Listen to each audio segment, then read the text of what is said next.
ওকে, যে যেখান থেকে এই মুহূর্তে আমাদের টার্নিং পয়েন্টের সাথে যুক্ত হয়েছেন সকলকে জানাচ্ছি অনেক অনেক শুভেচ্ছা এবং অভিনন্দন।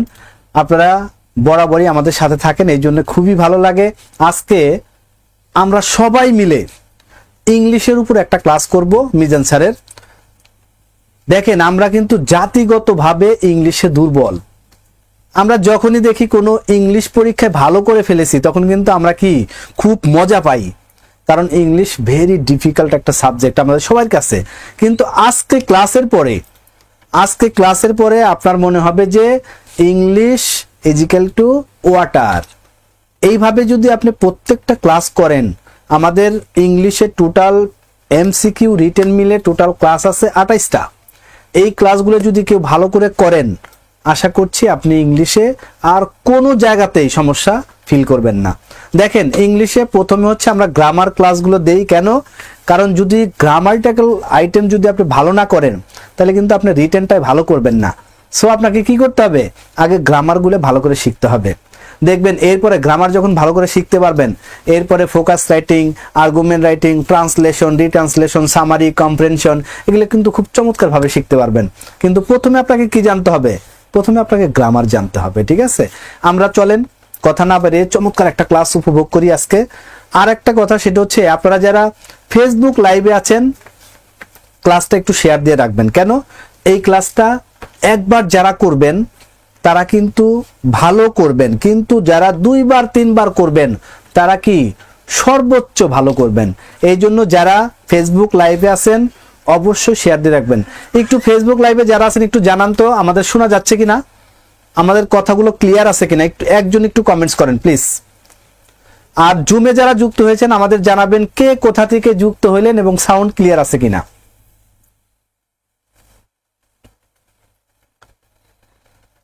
জুমে যারা সাউন্ড ক্লিয়ার, কি ঢাকা থেকে ক্লিয়ার, খুলনা থেকে দেখছেন, জায়গা মধ্যে থেকে জয়েন করছে খুলনা, অমিত কুমার। আচ্ছা,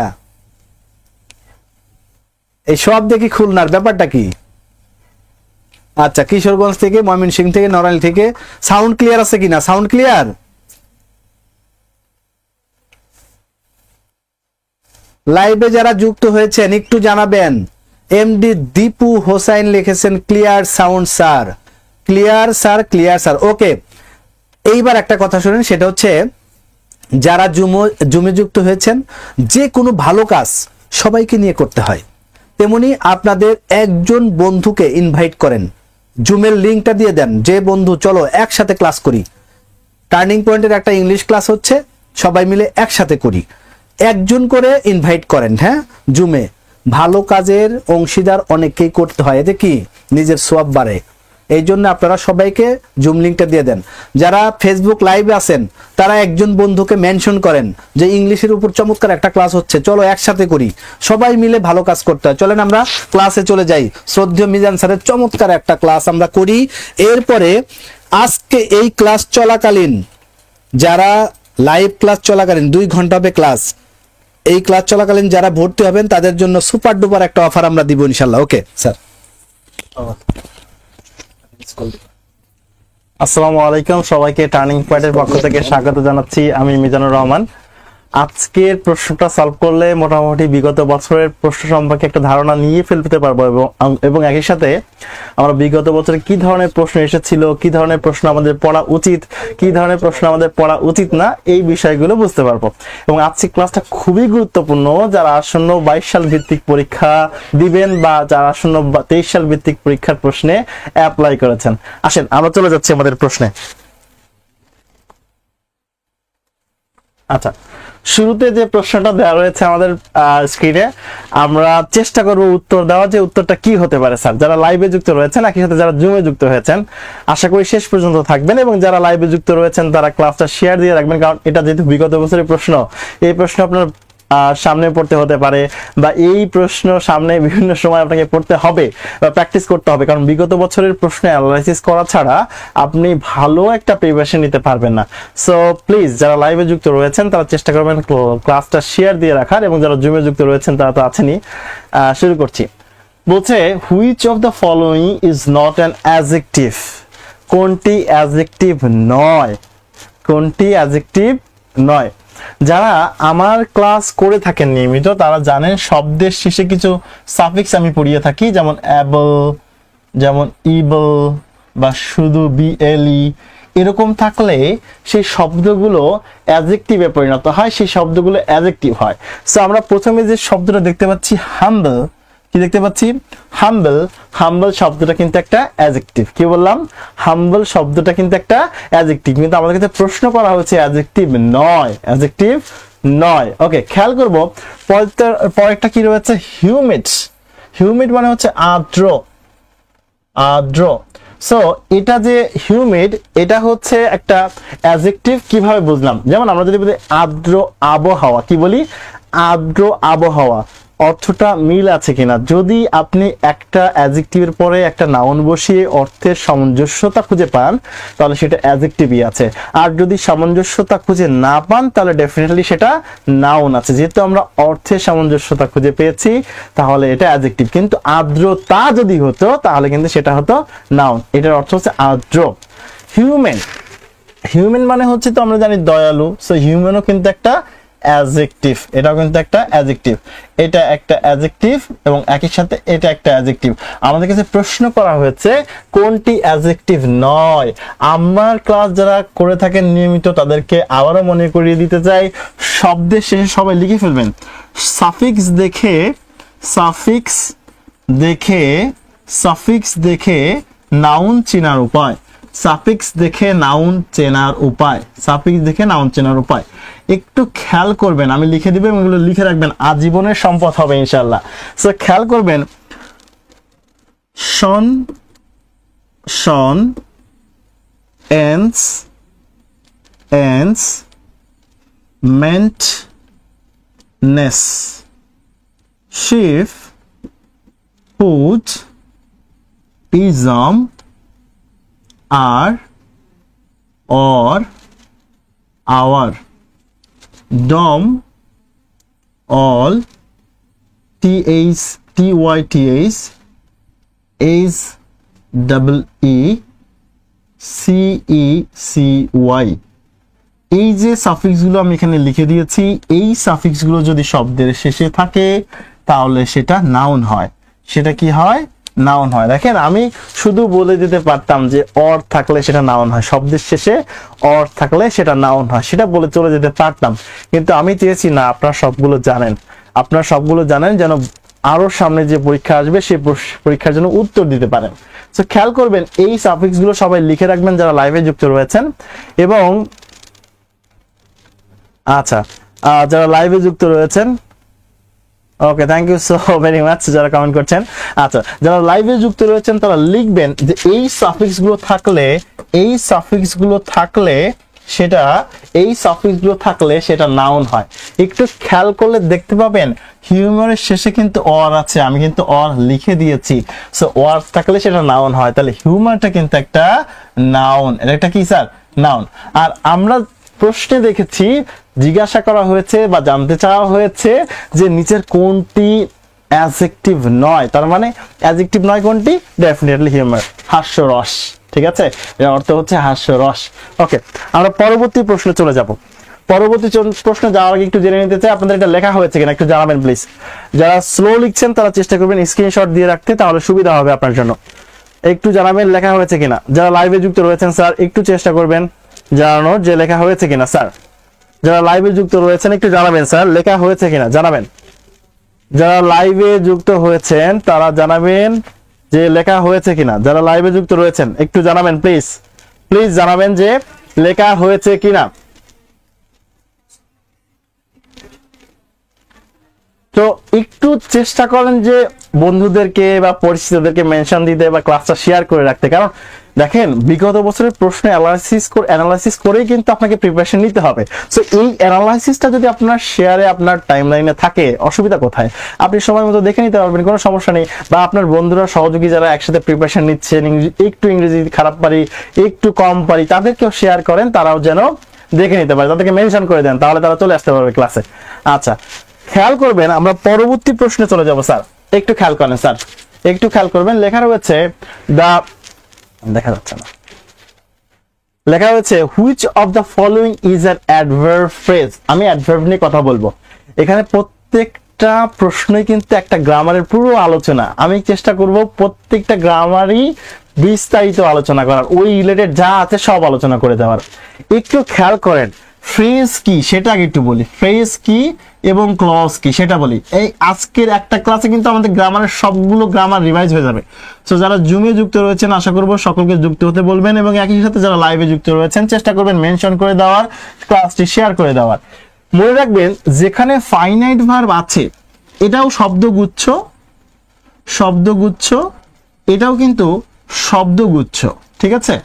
দুইটার মধ্যে শব্দ থাকে, একের অধিক শব্দ থাকে, কিন্তু দুইটার মধ্যে পার্থক্যটা কোথায় জানেন? মেইন পার্থক্য বা বেসিক পার্থক্যটা হচ্ছে ফাইনাইট ভার্ব এবং নন ফাইনাইট ভার্বে। ফাইনাইট ভার্ব এবং নন ফাইনাইট ভার্বে, এই ফাইনাইট ভার্ব নন ফাইনাইট ভার্ব যদি আপনি চেনেন তাহলে আপনার ফ্রেজ এবং ক্লজের মধ্যে কোনো সমস্যা হবে না। যেটা বলছিলাম, ক্লজে ফাইনাইট ভার্ব থাকবে, ক্লজে ফাইনাইট ভার্ব থাকবে, কিন্তু ফ্রেজে ফাইনাইট ভার্ব থাকবে না, ফ্রেজে ফাইনাইট ভার্ব থাকবে না। নন ফাইনাইট ভার্ব কিন্তু থাকতে পারে, কিন্তু ফাইনাইট ভার্ব থাকবে না। তাহলে যে শব্দগুচ্ছের মধ্যে আপনি ফাইনাইট ভার্ব খুঁজে পেয়েছেন সেটাকে আপনি ডেফিনেটলি বলবেন ক্লজ বা সেন্টেন্স। আর যে শব্দগুচ্ছের মধ্যে আপনার ফাইনাইট ভার্ব নেই সেটাকে আপনি বলবেন ফ্রেজ। ফাইনাইট ভার্ব না থাকলে ফ্রেজ, ফাইনাইট ভার্ব থাকলে ক্লজ। ওকে, সো আসেন, আমাদেরকে জিজ্ঞাসা করা হয়েছে যে অ্যাডভার্বিয়াল ফ্রেজ কোনটি। আমরা জানি যে ভার্বকে যদি আমরা প্রশ্ন করি, ভার্বকে যদি আমরা প্রশ্ন করি, ওই যে একটা গান আছে না, আমায় প্রশ্ন করে কি যেন, কি ধ্রুব তারা, ওইরকম। সো ভার্বকে প্রশ্ন করতে হবে how, how, where, then when, then হচ্ছে হোয়াই। এগুলো দিয়ে যদি আপনি ভার্বকে প্রশ্ন করেন স্যার, তাহলে আপনি যেটা পান সেটা হচ্ছে অ্যাডভার্ব। আপনি যেটা পান সেটা কি? অ্যাডভার্ব। ভার্বকে প্রশ্ন করবেন কখন, কোথায়, কিভাবে এবং কেন, এগুলো দিয়ে যদি আপনি ভার্বকে প্রশ্ন করেন তাহলে আপনি কি পেয়ে যাচ্ছেন? অ্যাডভার্ব। কি পেয়ে যাচ্ছেন? অ্যাডভার্ব। ছোটবেলায় আমরা যখন টেন্স শিখতাম তখন স্যাররা কি বলতেন যে সাবজেক্ট বসাও, ভার্ব বসাও, অবজেক্ট বসাও, বলতেন না? আসলে অবজেক্টের পরে স্যাররা আরো একটা কথা বলতেন, সেখানে বলতেন বাকি অংশ বা বলতেন এক্সটেনশন। আসলে এই বাকি অংশ বা এক্সটেনশন বলে স্যাররা যে কথাটা বলতেন এগুলো মূলত অ্যাডভার্ব। এগুলো মূলত কি? অ্যাডভার্ব। আরো একবার বলছি, ছোটবেলায় আমরা যে টেন্সের গঠন লিখতাম সাবজেক্ট, ভার্ব, অবজেক্ট, তারপর লিখতাম এক্সটেনশন বা বাকি অংশ, আসলে বাকি অংশ বা এক্সটেনশনটাই হচ্ছে অ্যাডভার্ব। বাকি অংশ বা এক্সটেনশনটাই হচ্ছে অ্যাডভার্ব। ওকে, সো একটু খেয়াল করব, আমাকে জিজ্ঞাসা করা হচ্ছে ফ্রেজ কোনটা, ফ্রেজ, তাই না? তো আমরা প্রথম প্রশ্নটাই দেখতে পাচ্ছি এখানে একটা ফাইনাইট ভার্ব আছে, ভার্ব টু। যারা ফাইনাইট নন ফাইনাইট ভার্ব চেনেন না তাদেরকে বলছি, আপনারা নিশ্চয়ই ছোটবেলায় verb one, verb two, verb three পড়েছেন। এই ভার্ব অন আর ভার্ব টু কেই বলা হয় ফাইনাইট ভার্ব। এই ভার্ব অন এবং ভার্ব টু কে বলা হয় ফাইনাইট ভার্ব। যদিও এইসব ভার্ব নিয়ে আমরা বিস্তারিত আমাদের ক্লাসগুলোতে আলোচনা করে থাকি। চেষ্টা করবেন সবাই একটু শেয়ার করে দেওয়ার এবং একসাথে বন্ধুদেরকে মেনশন করে দেওয়ার। আমরা কিন্তু বিগত বছরের প্রশ্ন সলভ করছি, যে অফিসার ক্যাশিয়ার যে পরীক্ষাটা লাস্ট হয়েছে সেটারই প্রশ্ন সলভ করছি। এভাবে আমরা পর্যায়ক্রমে, যদি আপনাদের রেসপন্স ভালো থাকে, শেয়ার ভালো থাকে, মেনশন ভালো থাকে, ডেফিনেটলি স্যার আমরা কিন্তু রেগুলার ক্লাস দেবো, এবং ক্লাসটা কিন্তু আপনি সবগুলো ফ্রি পাচ্ছেন। বাবারে, আমি আপনাদেরকে ফ্রিতে দিচ্ছি, আপনিও আমাদেরকে কিছু দেন, একটু শেয়ার করেন, একটু মেনশন করেন, তাহলে আমাদেরও লাভ, আপনারও লাভ হচ্ছে। আচ্ছা, খেয়াল করবেন যেটা বলছিলাম, ভার্ব অন এবং ভার্ব টু, এটাকে বলা হয় ফাইনাইট ভার্ব। এটাকে বলি আমরা ফাইনাইট ভার্ব। তাহলে যেখানে ফাইনাইট ভার্ব থাকে সেটা তো ক্লজ হয়, যেখানে ফাইনাইট ভার্ব থাকে সেটা তো কি? হ্যাঁ, গিভ অ্যান্ড টেক একজন লিখেছে, দ্যাটস ভেরি গুড, অবশ্যই গিভ অ্যান্ড টেক, একটু গিভ অ্যান্ড টেক তো থাকতেই হয়। আচ্ছা, খেয়াল করবেন যে এইখানে V2 আছে, তাহলে এটা ফাইনাইট ভার্ব আছে, তার মানে এটা কিন্তু ক্লজ। একটু খেয়াল করেন, he loves to walk in the park, এখানেও কিন্তু কি আছে স্যার? ফাইনাইট ভার্ব আছে। এখানে যে লাভস আছে, V1 আছে, তাহলে V2 আর V1 কিন্তু ফাইনাইট ভার্ব, তাহলে ফাইনাইট ভার্ব আছে, তাহলে এটাও কিন্তু ক্লজ। বি নাম্বারটার বাদ দিব কেন? বি নাম্বারেও কিন্তু ওয়ার আছে, তাহলে ওয়ার যেহেতু আছে স্যার, তাহলে ডেফিনেটলি এটা কি হবে? ওয়ার যেহেতু আছে ডেফিনেটলি এটা কি হবে? এটাও V2, এটাও ক্লজ। তাহলে এই তিনটাই যদি ক্লজ হয়, ফ্রেজ তো একটাই আছে। ফ্রেজ তো কয়টা আছে? একটাই আছে, সেটা যে ফ্রেজই হোক না কেন, ফ্রেজ তো একটাই আছে। এখন খেয়াল করেন, বলছে আফটার দ্য সানসেট, সানসেটের বা সূর্য অস্ত যাওয়ার পরে, সূর্য অস্ত যাওয়ার পর একটা সময় বোঝাচ্ছে, কখন? সূর্য অস্ত যাওয়ার পরে। কখন? সূর্য অস্ত যাওয়ার পরে। এই যে স্যার সময় বুঝিয়েছে, সময় বোঝালে সেটা অ্যাডভার্ব হয়, আর বাংলায় হয় অধিকরণ কারক। বাংলায় কি হয়? অধিকরণ কারক। বাংলায় পড়া দিচ্ছি স্যার, ইংলিশের ক্লাসে বাংলাও পড়ে নিচ্ছি। তাহলে বাংলায় যেটাকে বলা হচ্ছে অধিকরণ কারক, ইংলিশে যেটাকে আমরা বলছি অ্যাডভার্ব, সেটা হচ্ছে এখানে জানতে দিয়েছে আমাদেরকে অ্যাডভার্বিয়াল ফ্রেজ। আর আমরা অ্যাডভার্বিয়াল ফ্রেজ হোক আর যাই হোক, উপরের তিনটা যেহেতু ক্লজ, তাহলে নিচেরটা অবশ্যই ফ্রেজ। তাহলে উত্তর হবে ডি। আসেন আমরা পরবর্তী প্রশ্নে চলে যাই। হ্যাঁ, কালাদিকরণ লিখে দিয়েছে একজন বাংলার টিচার। আচ্ছা, 3 নাম্বার প্রশ্নের উত্তরটা আপনারা দিবেন। যারা লাইভে যুক্ত আছেন চেষ্টা করবেন বন্ধুকে মেনশন করার এবং ক্লাসে শেয়ার করে রাখার, কারণ এই প্রশ্নের এক্সপ্লেনেশন আপনার কিন্তু লাগবে। পরবর্তীতে যখন আপনি খুঁজতে যাবেন এই আমাদের এত ক্লাসের মধ্যে কখন আর কোথায় খুঁজে পাবেন যে বিগত বছরের প্রশ্ন অ্যানালাইসিস স্যার তো করছিল, দেখি কি করছিল। সো ক্লাসে শেয়ার করে রাখবেন এবং একই সাথে বন্ধুদেরকে মেনশন দেওয়ার চেষ্টা করবেন। প্রশ্নের উত্তরটা লিখবেন, যারা লাইভে যুক্ত রয়েছেন প্রশ্নের উত্তরটা লিখবেন। আমি দেখবো যে স্যার উত্তর কোনটা লিখছেন আপনারা, আমি কমেন্ট পড়বো স্যার।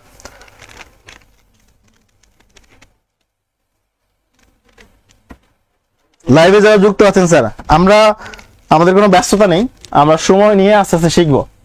প্রশ্নটা পড়বেন এবং উত্তর দেওয়ার চেষ্টা করবেন। প্রশ্নটা পড়বেন এবং উত্তর দেওয়ার চেষ্টা করবেন। প্রশ্নটা পড়বেন এবং উত্তর দেওয়ার চেষ্টা করবেন স্যার।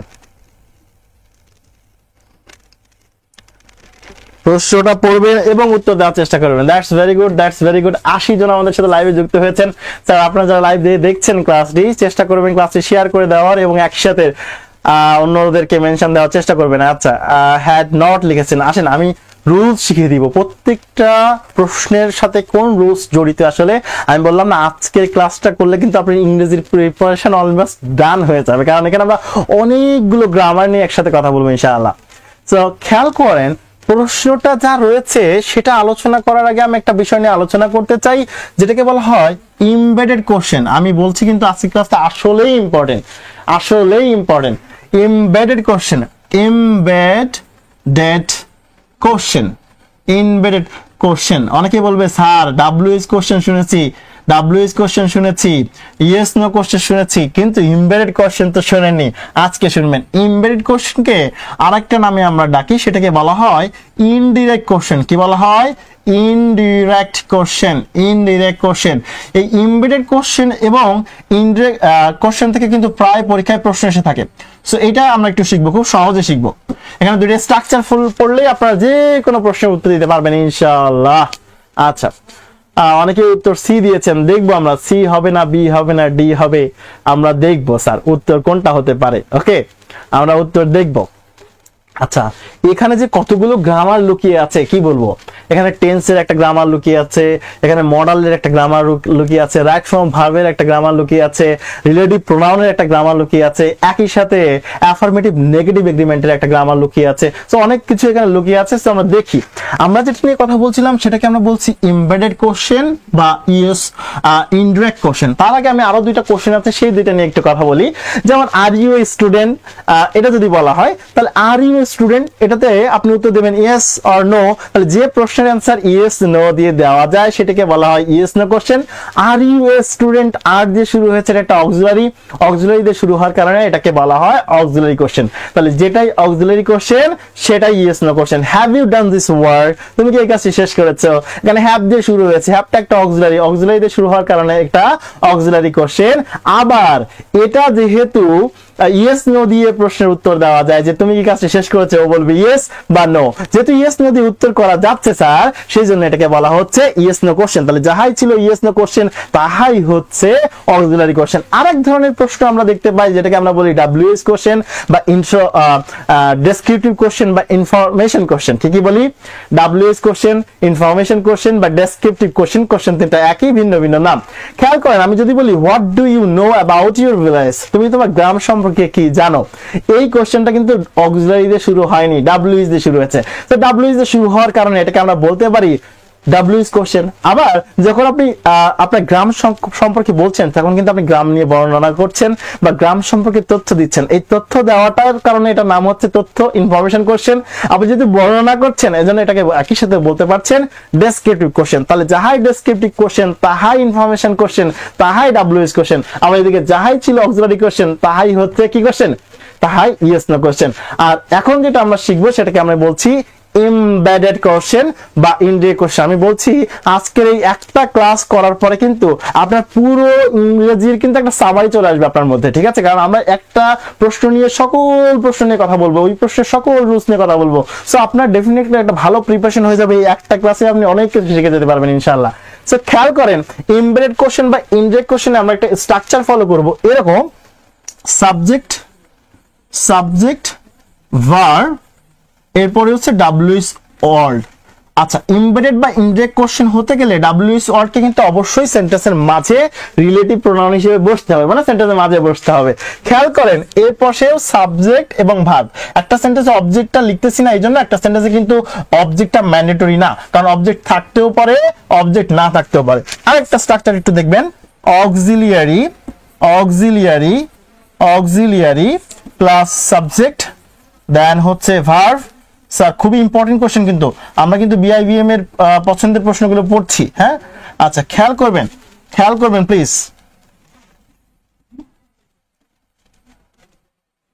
খেয়াল করেন এখানে আমরা দুইটা স্ট্রাকচার ফলো করছি স্যার। কয়টা স্ট্রাকচার ফলো করছি?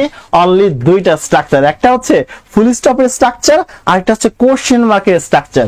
যদি ডাব্লিউএস ওয়ার্ড মাঝে থাকে তখন তাকে আমরা বলছি এমবেডেড কোশ্চেন বা ইনডিরেক্ট কোশ্চেন। আরো একবার বলছি স্যার, যদি ডাব্লিউএস ওয়ার্ড মাঝে থাকে তাহলে তাকে আমরা বলছি এমবেডেড কোশ্চেন বা ইনডিরেক্ট কোশ্চেন। আরেকবার বলি স্যার, হ্যাঁ, ডাব্লিউএস ওয়ার্ড যদি মাঝে থাকে তাহলে তাকে আমরা বলছি এমবেডেড কোশ্চেন বা ইনডিরেক্ট কোশ্চেন। That's it. এই এমবেডেড কোশ্চেন বা ইনডিরেক্ট কোশ্চেনকে দুই ভাবে লিখতে পারবেন। একটা হচ্ছে শেষে ফুল স্টপ থাকলে একরকম, আর যদি শেষে কোশ্চেন মার্ক থাকে তাহলে একরকম। আরেকবার বলছি, ডাব্লিউএস ওয়ার্ড মাঝে থাকলে তাকে আমরা বলছি এমবেডেড কোশ্চেন বা ইনডিরেক্ট কোশ্চেন, রাইট?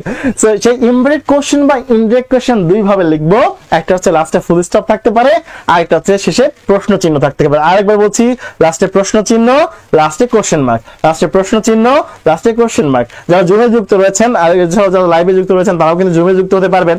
আমাদের পেজে নক দিয়ে কিন্তু আপনি জুম লিংক নিয়ে জুমে যুক্ত হতে পারবেন, কারণ আমি শেষে কিন্তু সবার সাথে কথা বলার সুযোগ দিয়ে থাকি। সবাই কথা বলতে পারবেন আমার সাথে, এবং যে প্রশ্নটা আপনি বোঝেননি, যে প্রশ্নে আপনার জিজ্ঞাসা রয়েছে সেটা করতে পারবেন ইনশাআল্লাহ। তো যেটা বলছিলাম যে এমবেডেড কোশ্চেন হয় ডাব্লিউএস ওয়ার্ড মাঝে থাকলে, এর দুইটা স্ট্রাকচার থাকে, একটা হচ্ছে শেষে ফুল স্টপ আর একটা হচ্ছে কোশ্চেন মার্ক। এবার কথা হচ্ছে স্যার ফুল স্টপের সময় কি করব আর কোশ্চেন মার্কের সময় কি করব? যদি শেষে কোশ্চেন মার্ক থাকে তাহলে আমাদের প্রিন্সিপাল ক্লজ যেটা থাকবে, প্রথমে যে ক্লজটা থাকবে সেটার অক্সিলারি সাবজেক্টের আগে আনতে হবে। সেটা অক্সিলারি কোথায় আনতে হবে? সাবজেক্টের আগে। আরেকবার বলছি, যদি শেষে কোশ্চেন মার্ক থাকে তাহলে প্রিন্সিপাল ক্লজ বা প্রথমে যে ক্লজটা দেওয়া থাকবে ওই ক্লজের বা ওই সেন্টেন্সটার আগে অক্সিলারি নিতে হবে। ওকে, কিন্তু স্যার শেষে যদি ফুল স্টপ থাকে তাহলে আমরা কি করব? শেষে ফুল স্টপ থাকলে আপনারা কিছুই করতে হবে না, কখনো অক্সিলারি আগে নেওয়া যাবে না। কি করা যাবে না? যদি শেষে ফুল স্টপ থাকে তাহলে প্রথম অংশ দ্বিতীয় অংশ কোনো অংশেরই অক্সিলারি আগে নেওয়া যাবে না, দেখি আমি একটা সেন্টেন্স লিখি, আপনারা বুঝতে পারেন কিনা। আমি একটা সেন্টেন্স লিখি,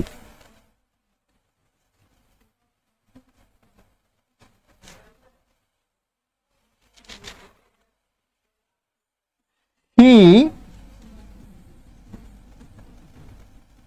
নিউ, সে জানতো, when I had come, full stop. সেটা কি দিলাম? Full stop. খেয়াল করেন ডাব্লিউএস ওয়ার্ড মাঝে থাকলে সেটা কিন্তু এমবেডেড কোশ্চেন বা ইনডিরেক্ট কোশ্চেন হয়। ডাব্লিউএস ওয়ার্ড মাঝে থাকলে সেটা কিন্তু এমবেডেড কোশ্চেন বা কি হয়? ইনডিরেক্ট কোশ্চেন হয়। সেক্ষেত্রে যদি শেষে ফুল স্টপ থাকে তাহলে কোনো অংশের অক্সিলারি আপনি সামনে নিতে পারবেন না, সাবজেক্টের আগে নিতে পারবেন না। ওকে, যদি ডাব্লিউএস ওয়ার্ড মাঝে থাকে তাহলে শেষে যদি ফুল স্টপ দেন বা ফুল স্টপ থাকে তাহলে কোনো অংশের অক্সিলারি কোনোভাবে আগে নিতে পারবেন না। স্যার বারবার অক্সিলারি আগে নেওয়ার কথাটা কেন বলতেছেন? কারণ আমরা জানি yes no question, auxiliary question, WS question বা ইনফরমেশন কোশ্চেন বা ডেসক্রিপটিভ কোশ্চেনের ক্ষেত্রে আমরা কি করি? প্রশ্ন করার সময় অক্সিলারিটা সাবজেক্টের আগে নিয়ে আসি, তাই না? যেমন I have done the work, সেটা প্রশ্ন করতে গেলে এভাবে বলি have I done the work, এরকম বলি না? সো অক্সিলারিটা করে নিয়ে যাই সাবজেক্টের আগে। সো এমবেডেড ইনডিরেক্ট কোশ্চেনের ক্ষেত্রে এটা খুব ভালোভাবে মাথায় নিতে হবে যে ডাব্লিউএস ওয়ার্ড যখন মাঝে থাকবে শেষে যদি ফুল স্টপ থাকে তাহলে কোনো অংশের অক্সিলারি আগে নিতে পারবো না। কিন্তু যদি শেষে প্রশ্ন মার্ক দিতাম তাহলে সেক্ষেত্রে কি করতাম, দ্বিতীয় অংশের অক্সিলারি কোনোভাবে আগে নিতে পারবো না, তবে তবে প্রথম অংশের অক্সিলারি অবশ্যই আগে নিতে হবে। তাহলে যেহেতু এখানে নিউ আছে, নিউ হচ্ছে V2, যেহেতু এখানে কোনো অক্সিলারি নেই, যদি আমাদের V2 থাকে তাহলে অক্সিলারি হিসেবে আমরা কার সহায়তা নেই, ডিড এর। তাহলে এভাবে লেখা যেতে পারে did he knew know, did he know, এভাবে লেখা যেতে পারে। খেয়াল করেছেন অক্সিলারি কিন্তু আমরা সাবজেক্টের আগে নিয়েছি, কারণ শেষে কোশ্চেন মার্ক রয়েছে, শেষে কি রয়েছে, কোশ্চেন মার্ক। এখন আমরা চলে যাব আমাদের উপরে যে প্রশ্নটা দেওয়া রয়েছে, এই প্রশ্ন শেষে কিন্তু কোশ্চেন মার্ক নেই, ফুল স্টপ আছে। এই প্রশ্নের শেষে কিন্তু কোশ্চেন মার্ক নেই, ফুল স্টপ আছে। যেহেতু ফুল স্টপ আছে, কি করব এবং কোনটা উত্তর হতে পারে এবার আপনারা লিখবেন। কি করব এবং কোনটা উত্তর হতে পারে লিখবেন। খেয়াল করবেন, কথা হচ্ছে কি, কোশ্চেন মার্ক থাকুক আর ফুল স্টপ থাকুক, দ্বিতীয় অংশের অক্সিলারি কোনোভাবে আগে যেতে পারে না। কোশ্চেন মার্ক থাকুক আর ফুল স্টপ থাকুক, দ্বিতীয় অংশের অক্সিলারি কোনোভাবে আগে যেতে পারে না। সো এখানে যেহেতু আগে গ্যাপ নেই, সো এটা টেনশনেরও কিছু নেই। তাহলে স্যার আমাদের কিভাবে চিন্তা করতে হবে, খেয়াল করবেন এখানে রয়েছে উড। উড হচ্ছে একটা মডেল, মডেলের পরে ভার্বের বেস ফর্ম বসে, মডেলের পরে ভার্বের কোন ফর্ম বসে, বেস ফর্ম। খেয়াল করেন তো গ্যাপের পরে কি আপনার বেস ফর্ম আছে, বেস ফর্ম নেই, তাহলে আপনি উড নিতে পারছেন না। ওকে, এবার খেয়াল করেন ডিড নট, স্যার তাহলে তো আমি ডিড নট দিতে পারি, হি ডিড নট টেলিফোন।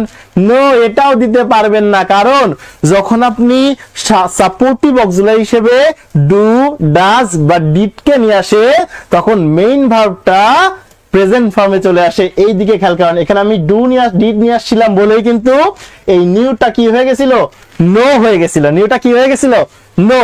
তাহলে যখন আমরা সেন্টেন্সে ডু, ডাজ, ডিড এর সহায়তা নেই, তখন আমাদের সেন্টেন্সে থাকা ফাইনাইট ভার্বটি মূল ভার্বে পরিণত হয়। কিন্তু এখানে কি মূল ভার্বে পরিণত হয়েছে, এখানে তো V3 থেকে গেছে। তাহলে আমরা ডিড নটও নিতে পারবো না। কি নিতে পারবো না, ডিড নট। যেমন আমি এটা বুঝাই, অনেকে হয়তো বুঝবে না, আমি যদি এইভাবে লিখতাম, যেমন হি হেল্ড দ্য ম্যান, এটাকে যদি নেগেটিভ করতে বলতাম, তাহলে খুবই সহজ একটা সেন্টেন্স। আপনি কিভাবে নেগেটিভ করতেন, এভাবে করতেন, হি ডিড নট, কারণ এখানে V2 আছে, V2 থাকলে আমরা ডিড নট, ডিড নিয়ে আসি বা ডিড নট। আচ্ছা, ডিড নট হেল্প, খেয়াল করেন তো এই V3টা কিন্তু, এই V3টা কিন্তু V1 এ পরিণত হয়েছে, মূল ফর্মে পরিণত হয়ে গেছে, তাই না স্যার? এটা খেয়াল রাখতে হবে যে এখানে কিন্তু আমার মূল ফর্মে পরিণত হয়নি, এজন্য আমরা ডিড নট ব্যবহার করতে পারবো না। স্যার তাহলে তো আপনি এবার ধরা খেয়ে গিয়েছেন। কি ধরা স্যার? কারণ এই যে হ্যাড এর পরেও V3 বসে, হ্যাজ এর পরেও V3 কে বসে, কারণ আপনি একদিন এক ক্লাসে বলেছিলেন হ্যাভ অ্যাজ হ্যাড এর পরে সব সময় V3 বসে, হ্যাভ অ্যাজ হ্যাড এর পরে সব সময় কি বসে, V3 বসে। আপনি তো বলেছিলেন, তাহলে তো আপনি ধরা খেয়ে গেছেন। এবার হ্যাভ, হ্যাজ এবং কি হ্যাড এর পরে সব সময় কি বসে, V3 বসে, এরপরে সব সময় কি বসে, V3 বসে। আরেকবার বলছি, হ্যাভ, হ্যাজ, হ্যাড এরপরে সব সময় V3 বসে। তাহলে স্যার এবার আমরা কোনটা উত্তর নিব, এইটা নিব নাকি এইটা নিব, কোনটা নিব, কোনটা নিব? লিখি দেখি একটু, যারা লাইভে যুক্ত রয়েছে। হ্যাঁ, সৃষ্টি লিখেছেন, স্মৃতি লিখেছেন হ্যাড নট নিব, মনিরুল লিখেছেন হ্যাড নট, এছাড়াও হ্যাড নট লিখছেন। আপনাদেরকে একটা রুল শেখাতে চাই, সিকোয়েন্স অফ টেন্সের একটা গুরুত্বপূর্ণ রুলস হচ্ছে, যদি যে সেন্টেন্সটা দেওয়া থাকে তার প্রথম সেন্টেন্সটা যদি পাস্টে হয়, পরেরটাও পাস্টে হতে হবে। আরেকবার বলছি, যে সেন্টেন্সটা দেওয়া আছে সেই সেন্টেন্সটা যদি পাস্টে হয়, খেয়াল করলে দেখতে পাবেন এখানে আস্কড আছে V2, এটা পাস্টে আছে। যেহেতু প্রথমটা পাস্টে আছে, পরেরটা অবশ্যই পাস্টে হবে, পরেরটা অবশ্যই কিসে হবে, পাস্টে হবে। যেহেতু প্রথমটা পাস্টে আছে, তাহলে পরেরটা অবশ্যই পাস্টে হবে। তাহলে আমার এই অপশনটা বাদ গিয়েছিল এবং একই সাথে এই অপশনটা বাদ গিয়েছিল। যেহেতু এখানে পাস্টে আছে, পরেরটাও পাস্ট হবে। এখানে যদি হ্যাজ আছে, হ্যাজ তো পাস্ট না, হ্যাজ তো প্রেজেন্ট পারফেক্ট টেন্সে ব্যবহৃত হয়, প্রেজেন্ট পারফেক্ট টেন্সে, তাহলে এটা নিতে পারবো না, এটাও বাদ। তাহলে উত্তর হবে হ্যাড নট টেলিফোন আর্লিয়ার। ঠিক আছে? সো একই সাথে আমরা অনেকগুলো রুলস শিখলাম, সিকোয়েন্স অফ টেন্স জানলাম, আমরা হচ্ছে এমবেডেড কোশ্চেন জানলাম, অক্সিলারি কোশ্চেন জানলাম, ইনফরমেটিভ কোশ্চেন জানলাম, কত কোশ্চেন জানলাম, আরো জানবো ইনশাআল্লাহ। আচ্ছা, এর পরবর্তী কোশ্চেনে যাবো স্যার আমরা। আসেন এই প্রশ্নটার উত্তরটা দিবেন। এটা খুবই সহজ একটা প্রশ্ন, অ্যাপ্রোপ্রিয়েটের প্রশ্ন, আপনারা এটা সবাই পারেন, ছোটবেলা থেকে এটা মুখস্থ করছেন। হ্যাঁ, অনেকেই লিখছে, আমার প্রিয় স্টুডেন্ট গুলো লিখছে নাইস এন্ড অ্যাট্রাকটিভ। আমি জানি আপনারা এগুলো লিখবেন, কারণ আপনারা আমার ক্লাস পছন্দ করেন। যারা লাইভে যুক্ত রয়েছেন, আপনারা যদি সত্যি ইংরেজি শিখতে চান, আপনার যদি সত্যি ইংরেজিতে প্রবলেম থাকে, আমার ক্লাসগুলো করে দেখেন। আপনি যদি ইংরেজি খারাপ করেন, আমাকে বলবেন যে স্যার আপনার কথা শুনে এসেছিলাম কিন্তু ইংরেজিতে খারাপ করতেছি, কি করা যাবে এখন? আচ্ছা, ভেরি গুড, সবাই কিন্তু সঠিক উত্তর দিচ্ছে। যারা আমাদের জুমে যুক্ত হয়েছে, আমাদের ভর্তিকৃত স্টুডেন্ট, তারা কিন্তু সবাই সঠিক উত্তর দিচ্ছে।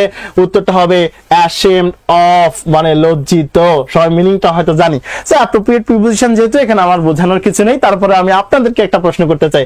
আমাকে একটু বলেন না আপনারা যে মিসকন্ডাক্টটা কোন পার্টস অফ স্পিচ? মিসকন্ডাক্ট কোন পার্টস অফ স্পিচ? দেখি সবাই একটু, হ্যাঁ ভেরি গুড। লাইভে যারা যুক্ত রয়েছেন লিখবেন প্লিজ স্যার, লাইভে যারা যুক্ত রয়েছেন একটু লিখবেন, আপনাদের কমেন্টগুলো পড়ছি আমি।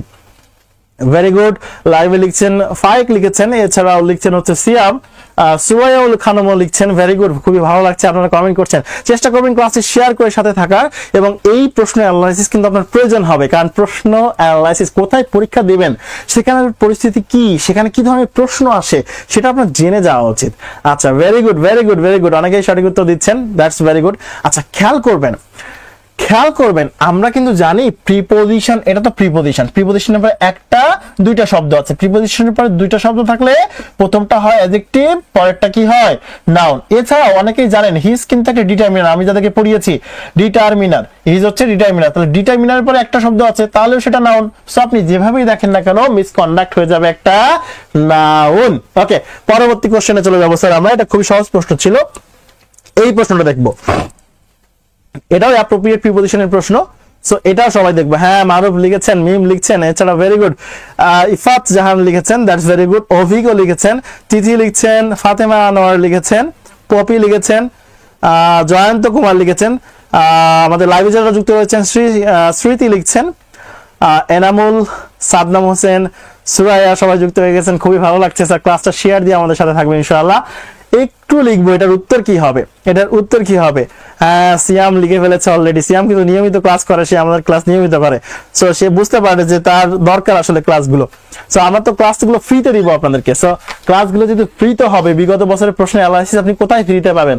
আমরা তো ফ্রিতে নেব, তো এই ফ্রিতে নেওয়ার শর্তেও কিছু তো একটু দিতে হয়। একটু ক্লাসটা শেয়ার করবেন, আর কিছুই করতে হবে না। হ্যাঁ, আচ্ছা, খেয়াল করবেন এই যে প্যাশনের পরে সব সময় অ্যাপ্রোপ্রিয়েট প্রিপোজিশন হিসেবে ব্যবহৃত হয় প্যাশন ফর, তার মিউজিকের প্রতি আকর্ষণ বা প্যাশন রয়েছে। আর্ট অ্যান্ড মিউজিক, আমাকে একটু বলেন না এই আর্ট অ্যান্ড মিউজিক এটাও নাউন এবং এটাও নাউন? আমার প্রিয় কলিজার শিক্ষার্থীরা প্লিজ একটু বলেন না এটা কি রুলের মধ্যে পড়েছে? আমি আপনাদেরকে যা শিখিয়েছি সেটা লিখবেন। এটা কি রুলের মধ্যে পড়েছে? আমি যা শিখিয়েছি তাই লিখবেন। Very good. হ্যাঁ, আমার প্রিয় শিক্ষার্থীরা কিন্তু লিখছে অলরেডি। হ্যাঁ, ভেরি গুড, আমি আগে বলবো না, ওরা লিখতে থাকুক। Very good. আচ্ছা, মারুফ লিখছে, আবিদুর রাজ্জাক লিখছে, এছাড়া মমিনুল লিখছে, দ্যাটস ভেরি গুড। আসলে লাইভে যারা যুক্ত রয়েছেন তারা অনেকে তো শুনে থাকবেন যে এটা আসলে চোপপুরুলের মধ্যে পড়েছে, প্যারালালিজমের মধ্যে পড়েছে। চোপপুরুল কেন এটাকে বলি? কারণ হচ্ছে নাইস এন্ড অ্যাট্রাকটিভ। কারণ নাইস এর আগেরটা অ্যাডজেক্টিভ, অ্যাট্রাকটিভটাও কিন্তু অ্যাডজেক্টিভ। এন্ড এর এই পাশেও যা বসে, এন্ড এর এই পাশেও তাই বসে। সো এখানেও নাউন বসেছে, এ পাশেও কি বসেছে? নাউন বসেছে। এটাকে বলা হয় প্যারালাল স্ট্রাকচার বা প্যারালালিজম। 6 নম্বর প্রশ্নের উত্তরটা দিবেন একটু প্লিজ। 6 নম্বর প্রশ্নের উত্তরটা দিবেন প্লিজ।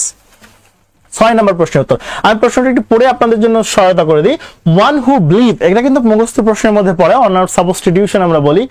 আচ্ছা, ওয়ান আউট সাবস্টিটিউশন বলি। One who believe that all the things and events in life are predetermined, যারা ভবিষ্যৎবাণীতে বিশ্বাস করে। একটু লিখবেন প্লিজ, একটু লেখেন। আপনারা লিখলে আমাদের খুবই ভালো লাগে। যারা কমেন্ট করছেন ধন্যবাদ জানাচ্ছি সকলকে।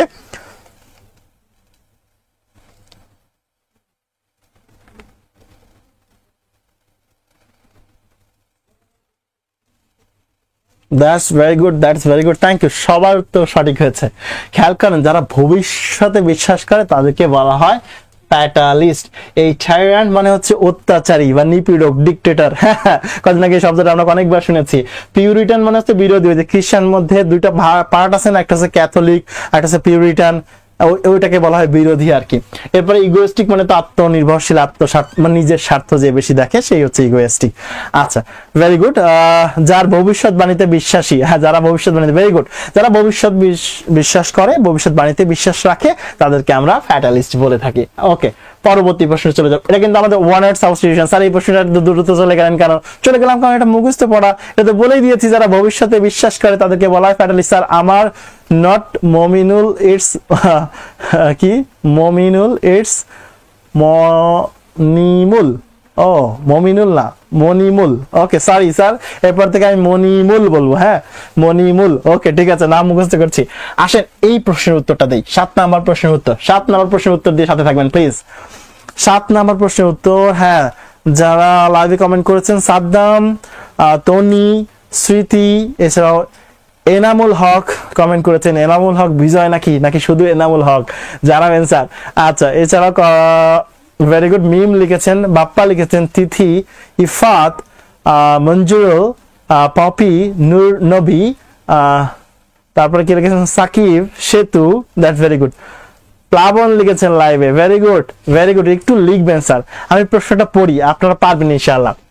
What is the best substitute, সবথেকে ভালো সাবস্টিটিউট? সাবস্টিটিউট বুঝি তো, একটা পরিবর্তে আরেকটা, এটাকে বলে মানে সবথেকে বেস্ট সাবস্টিটিউট। মানে আপনি চায়ের পরিবর্তে কফি খেতে পারেন, কফির পরিবর্তে চা খেতে পারেন, তো চায়ের সাবস্টিটিউট বা কফির সাবস্টিটিউট হতে পারে চা, চায়ের সাবস্টিটিউট হতে পারে কফি। সো বলতেছে what is the best substitute for the sentence, এই সেন্টেন্সের জন্য সবথেকে ভালো সাবস্টিটিউট বা এই সেন্টেন্সের পরিবর্তে কোন শব্দটা সবথেকে ভালো হতে পারে, ব্যবহার করা যেতে পারে। তো কি বলছে, in an inclination to the do kind or charitable acts, ঠিক আছে। সো কাইন্ড শব্দটা শুনেই তো বোঝা যাচ্ছে দয়া, কাইন্ড শব্দটা বোঝা যাচ্ছে কি দয়া। চ্যারিটি কি দয়া বোঝাচ্ছে না, চ্যারিটি অ্যাক্টস কি বলছে, চ্যারিটেবল অ্যাক্টস, তাই না। তো এটা দিয়েই তো বোঝা যাচ্ছে দয়া। সো দয়া এই যে পেয়ে গেছি আমরা, দয়া। বেনিভোলেন্স, বেনিভোলেন্স মানে কি, দয়ালু। স্যার এটা কি বাংলা আর এক কথায় প্রকাশের মতো? হ্যাঁ অবশ্যই স্যার, এটাকে বলা হয় one word substitution. One word substitution, one word substitution বলা হয়, ওয়ান ওয়ার্ড সাবস্টিটিউশন। ওকে খেয়াল করি স্যার, তাহলে যার মধ্যে দয়া মায়া রয়েছে, যার মধ্যে দয়া বেশি, যার মধ্যে দানশীলতার ভাব রয়েছে বা দানশীলতা করার, দান করার ইচ্ছা রয়েছে, তাকে আমরা কি বলি, বেনিভোলেন্স, মানে দয়ালু, দয়ালু। যেমন হররারি মানে অবৈতনিক, অবৈতনিক। যেমন বিসমির্স, এটার মানে হচ্ছে কলঙ্কিত করা, কলঙ্কিত করা, কলঙ্কিত করা, এটার মানে হচ্ছে কলঙ্কিত করা। বুঝেছেন কিনা একটু জানাবেন স্যার, এক কথায় প্রকাশটা বুঝেছেন কিনা একটু জানাবেন স্যার, একটু জানাবেন বুঝেছেন কিনা।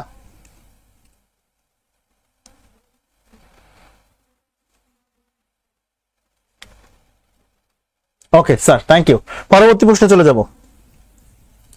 এটা লিখবেন, এটা কিন্তু ছোটবেলা থেকে আমরা কম বেশি পড়ে আসছি, যারা বাংলা দ্বিতীয় পত্র যে আমরা পড়তাম না, যেটাকে বলে পারিভাষিক শব্দ, এটা কিন্তু পড়তাম আমরা ছোটবেলায়, এটা কিন্তু সবাই পারার কথা। নাফিস লিখেছেন জি স্যার, স্মৃতি তো রেগুলার কমেন্ট করছেন, তন্নি, ঈশিতা, জেরিন, যারা thank you so very much. একটু কমেন্ট করবেন স্যার আপনারা, very good, thank you so very much. একটু খেয়াল করি, এই ক্যাপিটাল পানিশমেন্টের অর্থ হচ্ছে ডেথ পেনাল্টি, মানে হচ্ছে মৃত্যুদণ্ড, মৃত্যুদণ্ড, মৃত্যুদণ্ড। সো এটা খুবই সহজ একটা প্রশ্ন ছিল, ইন্টারমিডিয়েট ছেলেমেয়েরা হলেও তারা পারবে। আমরা 9 নম্বর প্রশ্নটা দেখব। 9 নম্বর প্রশ্নটা, 9 নম্বর প্রশ্নটা দেখবো স্যার প্লিজ। 9 নম্বর প্রশ্নটার উত্তরটা দিবেন, দিয়ে আমাদের সাথেই থাকবেন। আচ্ছা স্বপ্না লিখেছেন, নাফিস লিখেছেন ডেথ পেনাল্টি, জেরিন যারা লিখেছেন দ্যাটস ভেরি গুড। এছাড়াও লাইভে আমাদের কমেন্টে যারা জুমে যুক্ত রয়েছেন, মিজানুর রহমান আমার সাথে নাম মিলে গিয়েছে তার, অভিক রয়েছে, তিথি রয়েছে, মঞ্জুরুল রয়েছে, আব্দুর রাজ্জাক রয়েছে, সেতু লিখছেন, রাফি আহমেদ লিখছেন, জয়ন্ত লিখেছেন, অনিক চক্রবর্তী লিখেছেন, অমিত কুমার বিশ্বাস লিখেছেন, আরিফা লিখছেন, এনামুল লিখেছেন, নাম ভুল পড়লে দেখা গেল কষ্ট পেল, তানভীর হাসান, নিলয় সরকার লিখেছেন, এছাড়াও মিম লিখছেন, দ্যাটস ভেরি গুড। ওকে আসেন আমরা দেখি স্যার, জিজ্ঞেস করা হচ্ছে নাও and then, now and then এটার অর্থ লিখবেন সবাই। নাও অ্যান্ড দেন মানে কি, নাও অ্যান্ড দেন এটার মানে কি লিখবেন। নাও অ্যান্ড দেন এটা মানে কি, এক্স্যাক্টলি মাঝে মাঝে, মাঝে মাঝে, মাঝে মাঝে, তাই তো। ওকে যদি মাঝে মাঝে বোঝাচ্ছে তাহলে টাইম বোঝাচ্ছে, সময় বোঝাচ্ছে।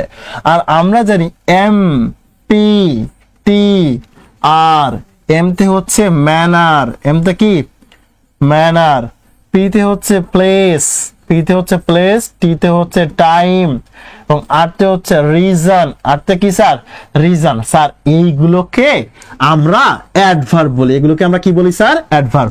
এবং ভার্বকে আমরা যখন প্রশ্ন করি how, where, when and why, তখন আমরা অ্যাডভার্ব পেয়ে যাই। যেহেতু নাও অ্যান্ড দেনের অর্থ মাঝে মাঝে, এটা দিয়ে সময় বোঝায়, তাহলে ডেফিনেটলি এটা হবে অ্যাডভার্ব।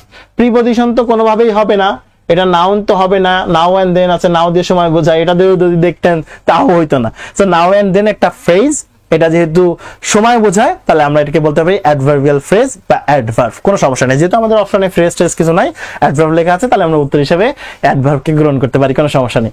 অকেশনালি, হ্যাঁ, এই যে আমার ছেলেমেয়েরা লেখা শুরু করছে, অকেশনালি, সামটাইমস, হ্যাঁ, always, normally, regularly, often, generally, daily, seldom, occasionally, usually, sometimes, everyday, frequently, right sir? এগুলো থাকলে প্রেজেন্ট ইনডিফিনিট টেন্স হয়, এগুলো থাকলে কোন টেন্স হয়?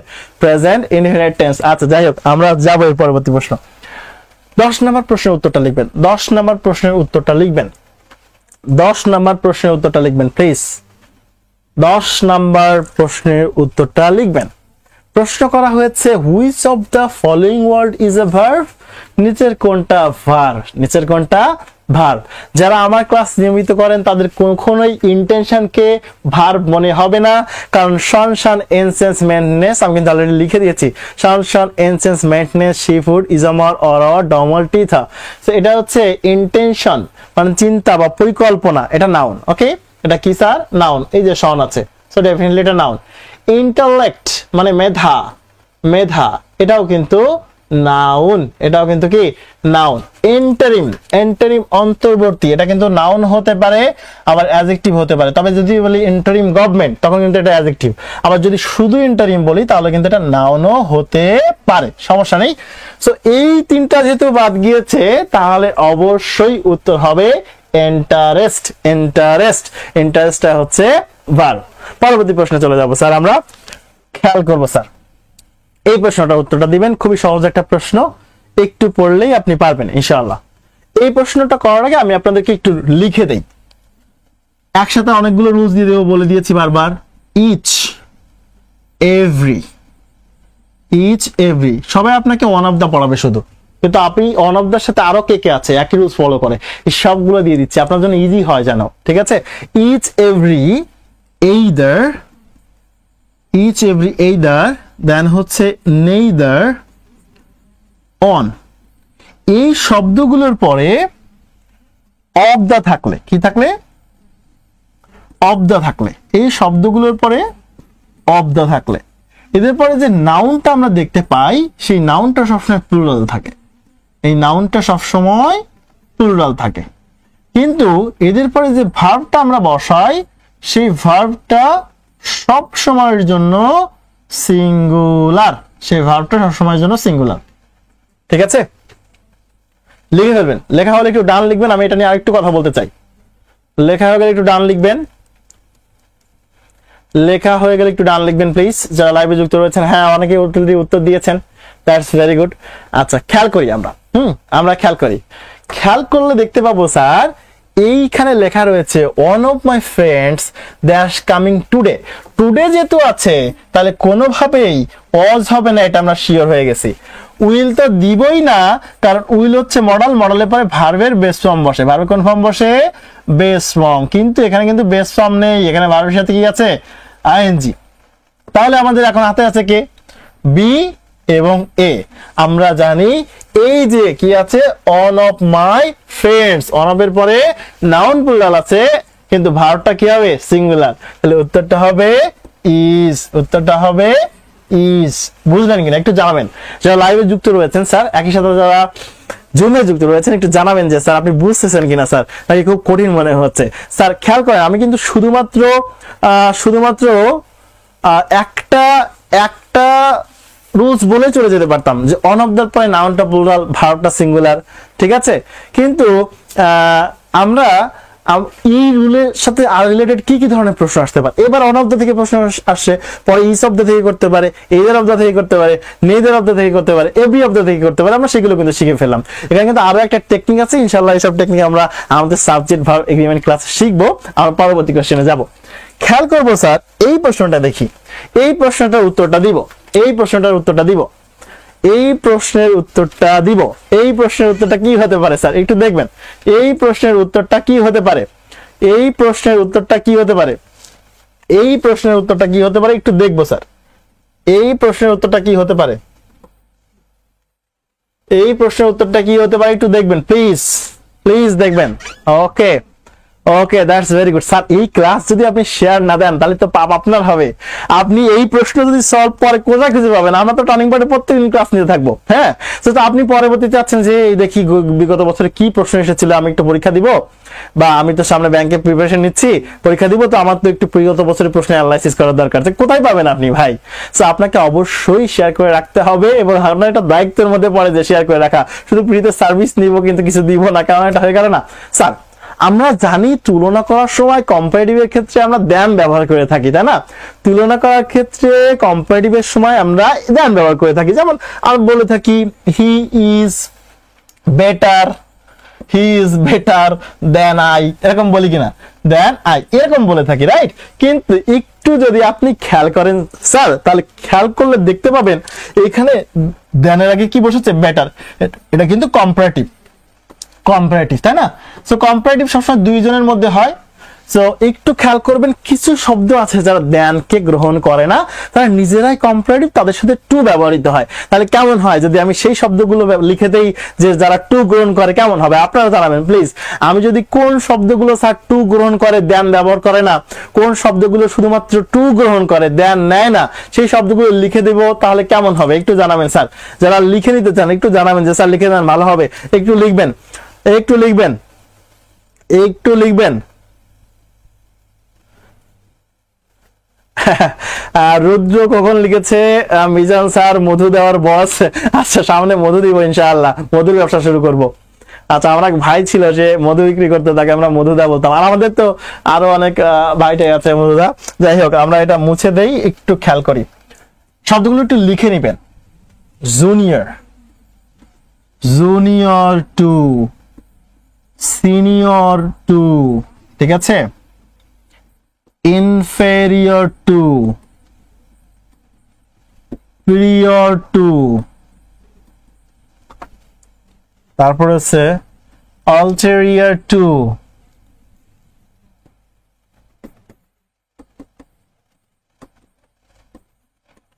Posterior two. একটু ভালো করে লিখি আপনাদের সুবিধা হোক। posterior to, prefer to, লিখে ফেলবেন স্যার, লিখে ফেলবেন।